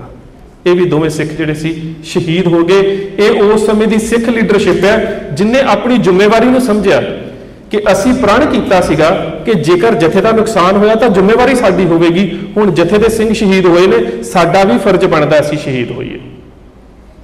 ਦੂਜੇ ਬੰਨੇ ਜਦੋਂ ਇਹਨਾਂ ਦੀ ਸ਼ਹਾਦਤ ਦਾ ਪਤਾ ਸਰਦਾਰ ਉੱਤਮ ਸਿੰਘ ਨੂੰ ਲੱਗਾ ਤਾਂ ਉਹਨਾਂ ਨੇ ਬਾਕੀ ਦੇ ਬਾਹਰ ਦੇ ਜਥਿਆਂ ਨੂੰ ਉਸੇ ਵੇਲੇ ਟੈਲੀਗ੍ਰਾਮ ਕਰ ਦਿੱਤੀ ਕਿ ਨਨਕਾਣਾ ਸਾਹਿਬ ਇਹ ਸਾਕਾ ਵਾਪਰ ਚੁੱਕਾ ਹੈ ਤੇ ਸਿੰਘ ਜਿਹੜੇ ਨੇ ਉਹ ਅੰਦਰ ਸ਼ਹੀਦ ਕੀਤੇ ਗਏ ਨੇ। ਇਹ 20 ਫਰਵਰੀ ਦੀ ਸਵੇਰ ਤੋਂ ਇਹ ਕਤਲੇਆਮ ਸ਼ੁਰੂ ਹੋਇਆ, ਕਤਲੇਆਮ ਹੋ ਹੀ ਗਿਆ। ਹੁਣ ਅੰਦਰਲੇ ਪਾਸੇ ਦਰਵਾਜ਼ਾ ਤੋੜ ਕੇ ਮਹੰਤ ਦੇ ਗੁੰਡੇ ਦਾਖਲ ਹੋਏ, ਜਿੱਥੇ ਗੁਰਦੁਆਰੇ ਦੇ ਅੰਦਰ ਸਿੰਘ ਜ਼ਖਮੀ ਹੋਏ ਬੈਠੇ ਸੀ, ਉਹਨਾਂ ਨੂੰ ਟੁੱਕਣਾ ਸ਼ੁਰੂ ਕਰ ਦਿੱਤਾ। ਸਾਧੂ ਦਾਸ ਨਾਂ ਦਾ ਇੱਕ ਉਦਾਸੀ ਸਿੱਖਾਂ ਦੇ ਕਤਲੇਆਮ ਦੀ ਅੰਦਰ ਅਗਵਾਈ ਕਰ ਰਿਹਾ ਸੀ, ਪਰ ਉਹ ਵੇਖਦਾ ਸੀ ਕਿ ਜਿਹੜਾ ਵੀ ਸਿੱਖ ਨੂੰ ਸ਼ਹੀਦ ਕੀਤਾ ਜਾਂਦਾ ਜਾਂ ਸ਼ਹੀਦ ਹੋਣ ਲੱਗਦਾ, ਉਹ ਇੱਕ ਬਾਰੀ ਦੇ ਅੱਗੇ ਜਾ ਕੇ ਅਲਮਾਰੀ ਦੇ ਅੱਗੇ ਖੜਾ ਹੋ ਜਾਂਦਾ। ਇਹਨੂੰ ਅੱਜ ਵੀ ਸ਼ਹੀਦ ਦੀ ਅਲਮਾਰੀ ਕਿਹਾ ਜਾਂਦਾ ਹੈ। ਇਹ ਕੀ ਕਾਰਨ ਹੈ ਕਿ ਸਿੱਖ ਉਸ ਅਲਮਾਰੀ ਦੇ ਅੱਗੇ ਉਸ ਅਲਮਾਰੀ ਨੂੰ ਬਚਾਉਣ ਦੀ ਕਿਉਂ ਕੋਸ਼ਿਸ਼ ਕਰਦੇ ਨੇ? ਜਦੋਂ ਕਾਫੀ ਸਿੱਖ ਸ਼ਹੀਦ ਹੋ ਗਏ, ਸਰਦਾਰ ਕੇਰ ਸਿੰਘ ਵੀ ਥੱਲੇ ਸ਼ਹੀਦ ਹੋਏ ਸਾਹਮਣੇ ਪਏ ਸੀ। ਸਰਦਾਰ ਲక్ష్మణ ਸਿੰਘ ਹੁਣਾਂ ਦੇ ਉਦੋਂ ਤੱਕ 6 ਗੋਲੀਆਂ ਲੱਗ ਚੁੱਕੀਆਂ ਸੀ, ਜ਼ਖਮੀ ਹਾਲਤ 'ਚ ਡਿੱਗੇ ਪਏ ਸੀ, ਗੁਰੂ ਮਹਾਰਾਜ ਦੇ ਸਰੂਪ 'ਚ ਗੋਲੀਆਂ ਲੱਗ ਚੁੱਕੀਆਂ ਸੀ। ਪਰ ਉਹ ਜਿਹੜਾ 8 ਸਾਲ ਦਾ ਬੱਚਾ ਸੀ ਨਾ, ਜਦੋਂ ਸਾਰਿਆਂ ਪਾਸਿਆਂ ਤੋਂ ਗੋਲੀਆਂ ਚੱਲਣੀਆਂ ਸ਼ੁਰੂ ਹੋ ਗਈਆਂ ਤਾਂ ਉਸ ਵੇਲੇ ਸਰਦਾਰ ਲక్ష్మణ ਸਿੰਘ ਹੁਣਾਂ ਨੇ ਸਰਦਾਰ ਚੰਦਾ ਸਿੰਘ ਹੁਣਾਂ ਨੂੰ ਕਿਹਾ, ਦਲੀਪ ਸਿੰਘ ਹੁਣੇ, ਇੱਕ ਛੋਟੇ ਦਲੀਪ ਸਿੰਘ 2 ਸੀਗੇ, ਇੱਕ ਬਾਹਰ ਸ਼ਹੀਦ ਹੋ ਚੁੱਕੇ ਸੀ, ਇੱਕ ਅੰਦਰ ਸੀ, ਉਹਨਾਂ ਨੂੰ ਕਿਹਾ ਕਿ ਬੱਚੇ ਨੂੰ ਇਸ ਅਲਮਾਰੀ 'ਚ ਬੰਦ ਕਰ ਦਿਓ। ਬੱਚਾ ਅਲਮਾਰੀ 'ਚ ਸੀ ਤੇ ਹਰ ਸਿੱਖ ਚਾਹੁੰਦਾ ਸੀ ਕਿ ਅਸੀਂ ਚਾਹੇ ਸ਼ਹੀਦ ਹੋ ਜਾਈਏ, ਇਹ 8 ਸਾਲ ਦਾ ਬੱਚਾ ਬਚ ਜਾਵੇ। ਜਦੋਂ ਅੰਦਰਲੇ ਸਾਰੇ ਸਿੰਘ ਸ਼ਹੀਦ ਹੋ ਗਏ ਤਾਂ ਉਹ ਸਾਧੂ ਦਾਸ ਨਾਂ ਦਾ ਉਦਾਸੀ ਬਾਰੀ ਦੇ ਲਾਗੇ ਗਿਆ, ਅਲਮਾਰੀ ਦੇ ਲਾਗੇ। ਅਲਮਾਰੀ 'ਚ ਆਵਾਜ਼ ਆ ਰਹੀ ਸੀ, ਮੈਂ ਵੀ ਆਪਣੇ ਪਾਪਾ ਨਾਲ ਸ਼ਹੀਦ ਹੋਣਾ, ਮੈਂ ਵੀ ਆਪਣੇ ਡੈਡੀ ਨਾਲ ਸ਼ਹੀਦ ਹੋਣਾ, ਮੈਨੂੰ ਛੇਤੀ ਬਾਹਰ ਕੱਢੋ।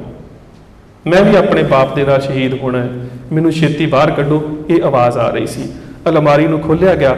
8 ਸਾਲ ਦੇ ਬੱਚੇ ਦਰਬਾਰਾ ਸਿੰਘ ਨੂੰ ਬਾਹਰੋਂ ਵਾਲਾਂ ਤੋਂ ਫੜ ਕੇ ਉਹਦੇ ਪਿਓ ਦੀ ਲਾਸ਼ ਤੇ ਸੁੱਟਿਆ ਗਿਆ ਤੇ ਉਹਨੂੰ ਵੀ ਟੁੱਕ ਕੇ ਸ਼ਹੀਦ ਕਰ ਦਿੱਤਾ ਗਿਆ ਸ੍ਰੀ ਨਨਕਾਣਾ ਸਾਹਿਬ ਦੇ ਦਰਬਾਰ ਦੇ ਅੰਦਰ।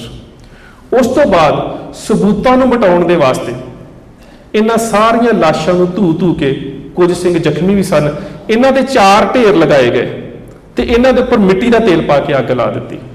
ਸਾਡੀਆਂ ਇਤਿਹਾਸਕ ਕਿਤਾਬਾਂ 'ਚ ਜ਼ਿਕਰ ਆਉਂਦਾ ਹੈ ਕਿ ਜਦੋਂ ਪੂਰੀ ਅੱਗ ਲੱਗੀ ਹੋਈ ਸੀ, 2 ਸਿੰਘ ਜਿਹੜੇ ਸੀ ਜਿਹੜੇ ਅਜੇ ਜ਼ਖਮੀ ਸੀ, ਉਹ ਅੱਗ ਦੇ ਵਿੱਚ ਉੱਠ ਕੇ ਬੈਠ ਗਏ ਤੇ ਉਹਨਾਂ ਦੇ ਉੱਪਰ ਫਿਰ ਤੇਲ ਪਾ ਕੇ ਅੱਗ ਲਾ ਦਿੱਤੀ ਗਈ। ਸੋ ਇਸ ਤਰ੍ਹਾਂ ਦੇ ਨਾਲ ਇਹ ਨਨਕਾਣਾ ਸਾਹਿਬ ਦਾ ਸਾਕਾ ਜਿਹੜਾ ਸੀ ਉਹ ਵਾਪਰਿਆ। ਜ਼ਖਮੀ ਹੋਏ ਸਰਦਾਰ ਲਛਮਣ ਸਿੰਘ ਹੋਣਾ ਨੂੰ ਅਸੀਂ ਹੁਣ ਤਾਂ ਨਹੀਂ ਇੰਨਾ ਜ਼ਿਆਦਾ ਪੜ੍ਹਦੇ, ਜਦੋਂ ਸਾਡੇ ਪੁਰਾਣੇ ਗ੍ਰੰਥੀ ਸਿੰਘ ਅਰਦਾਸ ਕਰਿਆ ਕਰਦੇ ਸੀ ਤੇ ਇੱਕ ਕਹਿੰਦੇ ਹੁੰਦੇ ਸੀ, ਗੁਰਦੁਆਰਿਆਂ ਦੀ ਸੇਵਾ ਦੇ ਵਾਸਤੇ ਜੰਡਾਂ ਨਾਲ ਬੰਨ੍ਹ ਕੇ ਸਾੜੇ ਗਏ। ਉਹ ਸਰਦਾਰ ਲਛਮਣ ਸਿੰਘ ਸੀ ਜਿਨ੍ਹਾਂ ਨੂੰ ਜ਼ਖਮੀ ਹਾਲਤ ਦੇ ਵਿੱਚ ਗੁਰਦੁਆਰਾ ਨਨਕਾਣਾ ਸਾਹਿਬ ਦੇ ਬਾਹਰ ਇੱਕ ਜੰਡ ਦੇ ਨਾਲ ਲੋਹੇ ਦੀਆਂ ਤਾਰਾਂ ਨਾਲ ਬੰਨ੍ਹ ਕੇ ਅੱਗ ਲਗਾ ਕੇ ਸਾੜਿਆ ਗਿਆ। ਸੋ ਉਹ ਜੰਡ ਅਜੇ ਵੀ ਉੱਥੇ ਮੌਜੂਦ ਹੈ। ਇਹ ਸਿੰਘ ਜਿਹੜੇ ਸੀ ਇਹ ਸ਼ਹੀਦ ਹੋ ਚੁੱਕੇ ਸੀ। ਜਦੋਂ ਪੁਲਿਸ ਤੱਕ ਖਬਰ ਪਹੁੰਚੀ ਤਾਂ ਕਮਿਸ਼ਨਰ ਮਿਸਟਰ ਕਰੀ ਜਿਹੜਾ ਸੀ ਉਹ ਉੱਥੇ ਆਇਆ। ਦਰਬਾਰ ਸਾਹਿਬ ਜਿਹੜਾ ਸੀਗਾ, ਦਰਵਾਜ਼ੇ ਸਾਰੇ ਪਾਸਿਓਂ ਬੰਦ ਕਰ ਦਿੱਤੇ ਗਏ ਔਰ ਇਹ ਜਿਹੜੀ ਉਸ ਵੇਲੇ ਦੀ ਬ੍ਰਿਟਿਸ਼ ਪੁਲਿਸ ਹੈ, ਇਹਨੇ ਵੀ ਮਹੰਤ ਦਾ ਪੂਰਾ ਸਾਥ ਦਿੱਤਾ। ਮਹੰਤ ਔਰ ਉਸ ਦੇ ਬਾਕੀ 12-13 ਸਾਥੀਆਂ ਨੂੰ ਟ੍ਰੇਨ ਦੇ ਰਾਹੀਂ ਲਾਹੌਰ ਪਹੁੰਚਾਇਆ ਗਿਆ ਤੇ ਉਹਨਾਂ ਨੂੰ ਟਾਈਮ ਦਿੱਤਾ ਗਿਆ ਕਿ ਜਿੰਨੇ ਕੁ ਸਿੰਘ ਜਿੱਥੇ ਜ਼ਖਮੀ ਨੇ, ਸਹਿਕ ਰਹੇ ਨੇ, ਇਹਨਾਂ ਨੂੰ ਕਤਲ ਜ਼ਰੂਰ ਕਰ ਦਿਓ ਕਿਉਂਕਿ ਕੋਈ ਗਵਾਹ ਨਾ ਰਹਿ ਜਾਵੇ। ਸੋ ਉਹ ਜਿਹੜੇ ਸੀ ਉਹ ਵੀ ਕਤਲ ਕਰ ਦਿੱਤੇ ਗਏ। ਦੂਜੇ ਪਾਸੇ ਸਿੱਖ ਲੀਡਰਸ਼ਿਪ ਨੂੰ ਇਹ ਸਾਰੀ ਖਬਰ ਪਹੁੰਚ ਗਈ ਕਿ ਜਿਹੜੇ ਸਿੰਘ ਨੇ ਉਹਨਾਂ ਦਾ ਕਤਲੇਆਮ ਹੋ ਚੁੱਕਾ ਹੈ। ਉਸ ਸਿੱਖ ਲੀਡਰਸ਼ਿਪ ਨੇ ਹਰ ਪਾਸੇ ਤੋਂ ਆਉਣਾ ਸ਼ੁਰੂ ਕਰ ਦਿੱਤਾ। 20 ਤਰੀਕ ਦੀ ਸ਼ਾਮ ਪੈ ਗਈ। 20 ਤਰੀਕ ਦੀ ਉਸ ਸ਼ਾਮ ਨੂੰ ਮਿਸਟਰ ਕਿੰਗ ਤੇ ਪੁਲਿਸ ਦਾ ਡੀਜੀਪੀ ਵੀ ਉੱਥੇ ਪਹੁੰਚ ਗਿਆ। ਉਹਨਾਂ ਨੇ ਆ ਕੇ ਸਾਰਾ ਵੇਖਿਆ। ਉਹਨਾਂ ਦੇ ਨਾਲ ਕੁਝ ਸਿੱਖ ਲੀਡਰਸ਼ਿਪ, ਸਰਦਾਰ ਮਹਿਤਾਬ ਸਿੰਘ ਹੁਣੀ ਜਿਹੜੇ ਉਸ ਵੇਲੇ ਸਰਕਾਰੀ ਵਕੀਲ ਸੀ, ਅਟਾਰਨੀ ਆਫੀਸਰ ਸੀ, ਉਹ ਵੀ ਆ ਗਏ। ਉਹਨਾਂ ਸਾਰਿਆਂ ਨੇ ਵੇਖਿਆ ਕਿ ਕਿਸ ਤਰ੍ਹਾਂ ਦੇ ਨਾਲ ਸਾਰੀਆਂ ਪ੍ਰਕਰਮਾਂ ਲਾਸ਼ਾਂ ਦੇ ਨਾਲ ਭਰੀਆਂ ਪਈਆਂ ਸੀ, ਅੱਧ ਸੜੀਆਂ ਲਾਸ਼ਾਂ ਸੀ। ਉਸ ਵੇਲੇ ਜਿਹੜੀਆਂ ਸੀਗੀਆਂ, ਤੁਸੀਂ ਹੈਰਾਨ ਹੋਵੋਗੇ, 152 ਖੋਪੜੀਆਂ ਸਿੱਖਾਂ ਦੀਆਂ ਪ੍ਰਕਰਮਾਂ 'ਚ ਪਈਆਂ ਸੀ, ਸਿਰ ਕੱਟੇ ਗਏ ਸੀ। ਔਰ ਅੱਜ ਜਦੋਂ ਅਸੀਂ ਸ਼ਹੀਦਾਂ ਦੀ ਲਿਸਟ ਵੇਖਦੇ ਹਾਂ ਤਾਂ ਸਾਨੂੰ ਕੇਵਲ 86 ਸ਼ਹੀਦਾਂ ਦੇ ਨਾਮ ਮਿਲਦੇ ਨੇ। ਬਾਕੀ ਜਿਹੜੇ ਸੀ, ਕਿਹੜੇ ਪਰਿਵਾਰਾਂ 'ਚੋਂ ਸੀ, ਕਿਵੇਂ ਸ਼ਹੀਦ ਹੋਏ, ਉਹਦੇ ਬਾਰੇ ਅਜੇ ਤੱਕ ਅਸੀਂ ਪੂਰੀ ਖੋਜ ਜਿਹੜੀ ਸੀ ਉਹ ਨਹੀਂ ਕਰ ਸਕੇ। ਸੋ ਜਦੋਂ ਸਿੱਖ ਲੀਡਰਸ਼ਿਪ ਆਲੇ ਦੁਆਲੇ ਤੋਂ ਆਉਣੀ ਇਕੱਠੀ ਹੋ ਗਈ ਤਾਂ ਉਹਨਾਂ ਨੇ ਉਸੇ ਵੇਲੇ ਕਹਿ ਦਿੱਤਾ ਕਿ ਇਸ ਨਨਕਾਣਾ ਸਾਹਿਬ ਦਾ ਪ੍ਰਬੰਧ ਹੁਣ ਸਾਨੂੰ ਦਿੱਤਾ ਜਾਵੇ। ਮਿਸਟਰ ਕਿੰਗ ਨੇ ਉੱਥੇ 200 ਫੌਜੀ ਮੰਗਾ ਲਿਆ।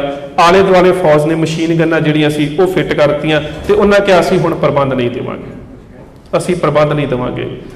ਸਿੱਖ ਲੀਡਰਸ਼ਿਪ ਦੇ ਵੱਲੋਂ ਸਰਦਾਰ ਕਰਤਾਰ ਸਿੰਘ ਝੱਬਰ ਜਥਾ ਲੈ ਕੇ ਪਹੁੰਚ ਗਏ। ਸਰਦਾਰ ਕਰਤਾਰ ਸਿੰਘ ਝੱਬਰ ਨੇ ਆਪਣੇ ਜਥੇ ਨੂੰ ਬਿਲਕੁਲ ਜਿੱਥੇ ਫੌਜ ਖੜੀ ਸੀ ਮਿਸਟਰ ਕਿੰਗ ਦੀ, ਉਹਦੇ ਸਾਹਮਣੇ ਖੜਾ ਕੀਤਾ ਤੇ ਨਾਲ ਇੱਕ ਸਾਰੀ ਕੌਮ ਨੂੰ ਅਪੀਲ ਕੀਤੀ। ਕਹਿੰਦੇ, ਖਾਲਸਾ ਜੀ, ਪਹਿਲੇ ਜਥੇ ਨੇ ਸ਼ਾਂਤਮਈ ਸ਼ਹੀਦੀ ਪਾਈ ਹੈ ਕਿਉਂਕਿ ਉਸ ਜਥੇ ਨੇ ਅਰਦਾਸ ਹੀ ਇਹ ਕੀਤੀ ਸੀ, ਉਸ ਜਥੇ ਨੇ ਪ੍ਰਣ ਹੀ ਇਹ ਕੀਤਾ ਸੀ ਕਿ ਅਸੀਂ ਸ਼ਾਂਤਮਈ ਤੌਰ ਤੇ ਸ਼ਹਾਦਤਾਂ ਦੇਵਾਂਗੇ। ਉਹ ਸਾਰੇ ਸਿੰਘ ਸ਼ਾਂਤਮਈ ਤੌਰ ਤੇ ਸ਼ਹਾਦਤਾਂ ਪਾ ਚੁੱਕੇ ਨੇ। ਪਰ ਖਾਲਸਾ ਜੀ, ਸ਼ਾਂਤੀ ਦਾ ਇੱਕ ਮੌਕਾ ਹੁੰਦਾ ਹੈ, ਉਹ ਅਸੀਂ ਦੇ ਦਿੱਤਾ ਹੈ। ਹੁਣ ਸ਼ਾਂਤੀ ਵਾਲੀ ਕੋਈ ਗੱਲ ਨਹੀਂ। ਹੁਣ ਤੁਸੀਂ ਸਾਰੇ ਹਥਿਆਰਬੰਦ ਹੋ ਕੇ ਆਏ ਹੋ। ਹੁਣ ਅਸੀਂ ਹਥਿਆਰਬੰਦ ਤਰੀਕੇ ਦੇ ਨਾਲ ਸੰਘਰਸ਼ ਦੇ ਨਾਲ ਗੁਰਦੁਆਰੇ ਦਾ ਕਬਜ਼ਾ ਲਵਾਂਗੇ। ਅਗਲੇ ਪਾਸੇ ਮਿਸਟਰ ਕਿੰਗ ਖੜਾ ਸੀ। ਉਸਨੇ ਕਿਹਾ, ਕਰਤਾਰ ਸਿੰਘ, ਜੇਕਰ ਤੂੰ ਇੱਕ ਕਦਮ ਵੀ ਅੱਗੇ ਵਧਿਆ ਤਾਂ ਅਸੀਂ ਗੋਲੀ ਚਲਾ ਦੇਵਾਂਗੇ। ਸਰਦਾਰ ਕਰਤਾਰ ਸਿੰਘ ਝੱਬਰ ਨੇ ਕਿਹਾ, ਮਿਸਟਰ ਕਿੰਗ, ਅਸੀਂ ਹੁਣ ਅੱਗੇ ਵਧਣ ਵਾਸਤੇ ਹੀ ਆਏ ਹਾਂ। ਅੱਗੇ ਤੇ ਅਸੀਂ ਸ਼ਾਂਤਮਈ ਗੋਲੀਆਂ ਖਾਧੀਆਂ ਸੀ, ਹੁਣ ਅਸੀਂ ਤੁਹਾਡੇ ਹਥਿਆਰ ਖੋ ਕੇ ਵੀ ਚਲਾਵਾਂਗੇ। ਉਧਰੋਂ ਫਿਰ ਕਿੰਗ ਨੇ ਕਿਹਾ, ਕਰਤਾਰ ਸਿੰਘ, ਮੈਂ ਤੈਨੂੰ ਆਖਰੀ ਚੇਤਾਵਨੀ ਦਿੰਦਾ, ਰੁਕ ਜਾ ਨਹੀਂ ਤੇ ਗੋਲੀ ਚੱਲ ਜਾਵੇਗੀ। इधर सरदार करतार सिंह झरब्बर ने अपने ਸਿੰਘਾਂ ਨੂੰ ਕਿਹਾ, ਸਿੰਘੋ एकदम हमला कर दिओ, ਜਿਹੜਾ गोली ਵੱਜ के डिग पवे ਉਹਨੂੰ ਚੁੱਕਣ ਦੀ कोशिश ना करियो, ਤੁਹਾਡਾ निशाना ये होना चाहिए कि ਤੁਸੀਂ जा के फौजियों ਦੀਆਂ ਬੰਦੂਕਾਂ ਖੋਣੀਆਂ ਨੇ ਤੇ ਇਹਨਾਂ ਦਾ ਕਤਲੇਆਮ ਕਰਨਾ है। ਜਦੋਂ ਇਹ ਗੱਲ ਸੁਣੀ ਤਾਂ ਮਿਸਟਰ ਕਿੰਗ ਕੰਬ ਗਿਆ। ਉਹਨੇ ਕਿਹਾ सरदार करतार सिंह रुक जा। ਉਹ रुक गया। ਉਹਨੇ ਕਿਹਾ ठीक है, ਅਸੀਂ ਤੈਨੂੰ ਹੁਣੇ ਕਬਜ਼ਾ ਦੇ ਦਿੰਦੇ ਹਾਂ। ਇਹਨਾਂ ਨੂੰ ਕਬਜ਼ਾ ਦੇ ਦਿੱਤਾ ਗਿਆ। ਇਹ 21 ਤਰੀਕ ਦੀ ਸ਼ਾਮ ਤੱਕ ਇਹ ਸਾਰੀ ਘਟਨਾਕ੍ਰਮ ਵਾਪਰ ਗਿਆ। 22 ਤਰੀਕ ਨੂੰ ਜਦੋਂ ਸਵੇਰੇ ਸਿੱਖ ਅੰਦਰ ਦਾਖਲ ਹੋਏ, ਸਾਰੀਆਂ ਸੰਗਤਾਂ ਨੂੰ ਉਹਨਾਂ ਸ਼ਹੀਦਾਂ ਦੇ ਦਰਸ਼ਨ ਕਰਨ ਦਾ ਮੌਕਾ ਦਿੱਤਾ ਗਿਆ।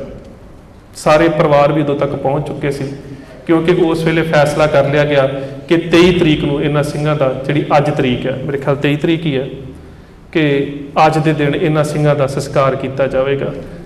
ਹਾਂਜੀ, ਅੱਜ 22 ਹੈ। ਕੱਲ੍ਹ ਦੇ ਦਿਨ ਉਹਨਾਂ ਦਾ ਸੰਸਕਾਰ ਜਿਹੜਾ ਸੀ ਮਿੱਥਿਆ ਗਿਆ। ਅੱਜ ਦੇ ਦਿਨ ਜਿਹੜੇ ਸੀ ਉਹ ਸਿੰਘਾਂ ਨੂੰ, ਪਰਿਵਾਰਾਂ ਨੂੰ ਦਰਸ਼ਨ ਕਰਾਏ ਗਏ। ਸੋ ਉਸ ਸਮੇਂ ਜਿਹੜੇ ਦਰਸ਼ਨ ਕੀਤੇ ਗਏ, ਸਿੱਖਾਂ ਦੀਆਂ ਤਕਰੀਬਨ ਖੋਪੜੀਆਂ, ਲਾਸ਼ਾਂ, ਅੱਧ ਸੜੀਆਂ ਲਾਸ਼ਾਂ ਉੱਥੇ ਸੀਗੀਆਂ, ਇੱਕ ਥਾਂ ਦੇ ਉੱਪਰ ਇਕੱਠੀਆਂ ਕਰਕੇ 23 ਤਰੀਕ ਨੂੰ ਜਿਹੜਾ ਸੀ ਉਹ ਸੰਸਕਾਰ ਕੀਤਾ ਗਿਆ। ਤੇ ਇਸ ਤਰ੍ਹਾਂ ਦੇ ਨਾਲ 150 ਤੋਂ ਵੱਧ ਸਿੰਘਾਂ ਨੇ ਅੱਜ ਕੱਲ੍ਹ ਦੇ ਦਿਨਾਂ ਦੇ ਵਿੱਚ ਸ਼ਹਾਦਤਾਂ ਦੇ ਕੇ ਗੁਰਦੁਆਰੇ ਦੇ ਪ੍ਰਬੰਧ ਨੂੰ ਆਪਣੀ ਧਾਰਮਿਕ ਨੁਮਾਇੰਦਾ ਸੰਸਥਾ ਸ਼੍ਰੋਮਣੀ ਗੁਰਦੁਆਰਾ ਪ੍ਰਬੰਧਕ ਕਮੇਟੀ ਦੇ ਪ੍ਰਬੰਧ ਅਧੀਨ ਆਂਦਾ। ਇਹ ਇੱਕ ਅਜਿਹਾ ਸਾਕਾ ਸੀ ਜਿਸ ਸਮੇਂ ਗੁਰਦੁਆਰਾ ਦੀ ਕਬਜ਼ਾ ਲੈਣ ਦੇ ਸਮੇਂ ਸਭ ਤੋਂ ਵੱਧ ਸ਼ਹਾਦਤਾਂ ਹੋਈਆਂ। ਇਹਨਾਂ ਸ਼ਹਾਦਤਾਂ ਦੇ ਰੋਹ ਦੇ ਵਿੱਚੋਂ ਹੀ 1920 ਤੋਂ ਬਾਅਦ ਬੱਬਰ ਅਕਾਲੀ ਲਹਿਰ ਪੈਦਾ ਹੋਈ। ਤੇ ਜਦੋਂ ਸਿੰਘਾਂ ਨੇ ਹਥਿਆਰਬੰਦ ਸੰਘਰਸ਼ ਰੰਭ ਲਿਆ ਤੇ ਬੱਬਰ ਅਕਾਲੀ ਲਹਿਰ ਦੇ ਹਥਿਆਰਬੰਦ ਸੰਘਰਸ਼ ਤੋਂ ਬਾਅਦ ਸਿੱਖਾਂ ਨੂੰ ਕਤਲ ਕਰਵਾ ਕੇ ਕਬਜ਼ਾ ਨਹੀਂ ਲੈਣਾ ਪਿਆ। ਬੱਬਰਾਂ ਦੇ ਨਾਮ ਤੋਂ ਡਰਦੇ ਹੀ ਜਿਹੜੇ ਸੀ ਉਹ ਕਬਜ਼ਾ ਛੱਡ ਕੇ ਮਹੰਤ ਜਿਹੜੇ ਸੀ ਉਹ ਭੱਜ ਜਾਂਦੇ ਸੀ। ਸੋ ਇਸ ਕਰਕੇ ਇਹ ਜਿਹੜਾ ਸੀਗਾ ਇਹ ਨਨਕਾਣਾ ਸਾਹਿਬ ਦਾ ਸਾਕਾ ਸੀ। ਕੀ ਪਿਛੋਕੜ ਸੀ, ਕਿਸ ਤਰ੍ਹਾਂ ਸ਼ਹਾਦਤਾਂ ਹੋਈਆਂ, ਉਹ ਸਾਰਾ ਤੁਹਾਡੇ ਨਾਲ ਸਾਂਝਾ ਕੀਤਾ। ਆਸ ਕਰਦਾ ਤੁਹਾਨੂੰ ਪਤਾ ਲੱਗਾ ਹੋਵੇਗਾ ਕਿ ਅੱਜ ਦੇ ਦਿਨ ਕਿੰਨੀਆਂ ਵੱਡੀਆਂ ਕੁਰਬਾਨੀਆਂ ਹੋਈਆਂ ਸੀ। ਸੋ ਇੱਕ ਵਾਰੀ ਫੇਰ ਫਤਿਹ ਦੀ ਸਾਂਝ ਕੋਈ ਰਸਨਾ ਮਾਂਝੀ ਨਾ ਰਹੇ, ਗੱਜ ਕੇ ਆਖਿਓ ਵਾਹਿਗੁਰੂ ਜੀ ਕਾ ਖਾਲਸਾ ਵਾਹਿਗੁਰੂ ਜੀ ਕੀ ਫਤਿਹ। ਮੈਂ ਸਰਦਾਰ ਲਛਮਣ ਸਿੰਘ ਦੇ ਪਿੰਡ ਦਾ ਹਾਂ। ਅੱਛਾ, ਧਰਵਾਲੀ। ਮੈਂ ਧਰਵਾਲੀ ਦਾ। ਮੈਂ ਸਿਰਫ ਇਹੋ ਕਹਿਣਾ ਚਾਹੁੰਦਾ, ਜਿੰਨੇ ਸ਼ਹੀਦ ਹੋਏ ਨੇ ਉਹਨਾਂ ਦੀ ਮੇਰੇ ਵੱਲੋਂ ਨਮਸਕਾਰ ਪੈਰਾਂ ਦੇ।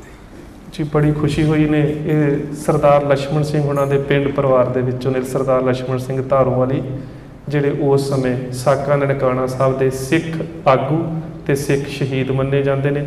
ਉਹ ਕਹਿੰਦੇ ਨੇ ਕਿ ਮੈਂ ਵੀ ਗੁਰੂ ਚਰਨਾਂ ਦੇ ਵਿੱਚ ਉਹਨਾਂ ਦੇ ਪ੍ਰਤੀ ਨਿਮਿਤ ਅਰਦਾਸ ਕਰਦਾ। ਇਹ ਬਹੁਤ, ਮੈਂ ਕਹਿੰਦਾ, ਇੱਕ ਵੱਡੀ ਗੱਲ ਹੈ ਕਿ ਉਸ ਪਿੰਡ ਦੇ ਪਰਿਵਾਰ ਦੇ ਵਿੱਚੋਂ ਸ਼ਖਸੀਅਤ ਅੱਜ ਸਾਡੇ ਮੌਜੂਦ ਨੇ। ਤੇ ਮੈਂ ਵੀ ਵਡਭਾਗਾ ਸਮਝਦਾ ਹੈ ਕਿ ਖੈਰ ਉਹਨਾਂ ਪਰਿਵਾਰਾਂ ਦੇ ਵਿੱਚੋਂ ਜਾਂ ਉਹਨਾਂ ਪਿੰਡਾਂ ਦੇ ਨਾਲ ਸੰਬੰਧਿਤ ਸ਼ਖਸੀਅਤਾਂ ਦੇ ਇਸ ਤਰ੍ਹਾਂ ਦਰਸ਼ਨ ਹੁੰਦੇ ਨੇ ਜੀ। ਵਾਹਿਗੁਰੂ ਜੀ ਕਾ ਖਾਲਸਾ ਵਾਹਿਗੁਰੂ ਜੀ ਕੀ ਫਤਿਹ। ਜੇ ਤੁਸੀਂ ਦੋ ਸ਼ਬਦ ਵੀ ਸਾਂਝੇ ਕਰਨੇ ਚਾਹੋ ਤੇ ਕਰ ਸਕਦੇ ਹੋ। ਵਾਹਿਗੁਰੂ ਜੀ ਕਾ ਖਾਲਸਾ ਵਾਹਿਗੁਰੂ ਜੀ ਕੀ ਫਤਿਹ। ਸਾਧ ਸੰਗਤ ਜੀ, ਸਭ ਤੋਂ ਪਹਿਲਾਂ ਮੈਂ ਤੁਹਾਡੇ ਚਰਨਾਂ ਤੇ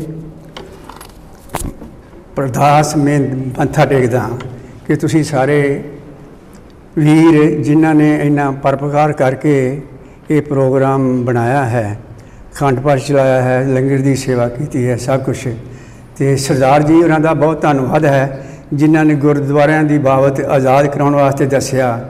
ਮੈਂ ਸਰਦਾਰ ਲਛਮਣ ਸਿੰਘ ਦੇ ਪਿੰਡ ਦਾ ਹਾਂ। ਮੈਂ ਉਹਨਾਂ ਦੇ ਪੈਰਾਂ ਵਰਗਾ ਵੀ ਨਹੀਂ। ਹਾਂਜੀ, ਅਤੇ ਮੈਂ ਸਾਰੇ ਸ਼ਹੀਦ, ਜਿੰਨੇ ਸ਼ਹੀਦ ਉਸ ਟਾਈਮ 'ਤੇ ਹੋਏ, ਉਹਨਾਂ ਦੇ ਚਰਨਾਂ 'ਤੇ ਕੋਟ ਨਮਸਕਾਰ ਕਰਦਾ ਹਾਂ। ਮੈਂ ਉਹਨਾਂ ਜਿੱਥੇ ਜਿੱਥੇ ਮਹਾਰਾਜ ਨੇ ਉਹਨਾਂ ਨੂੰ ਸੇਵਾ ਬਖਸ਼ੀ, ਉਹਨਾਂ ਨੇ ਸੇਵਾ ਕੀਤੀ। ਮੈਂ ਸੋ ਸਾਰੇ ਸ਼ਹੀਦਾਂ ਨੂੰ ਸਿਰ ਝੁਕਾਉਂਦਾ ਹਾਂ।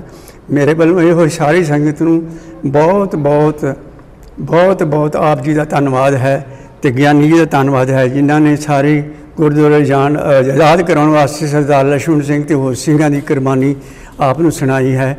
ਮੈਂ ਸਾਰੀ ਸੰਗਤ ਦਾ ਬਹੁਤ ਬਹੁਤ ਧੰਨਵਾਦ ਕਰਦਾ ਹਾਂ। ਮੇਰੇ ਵੱਲੋਂ ਸਾਰੀ ਸੰਗਤ ਨੂੰ ਵਾਹਿਗੁਰੂ ਜੀ ਕਾ ਖਾਲਸਾ ਵਾਹਿਗੁਰੂ ਜੀ ਕੀ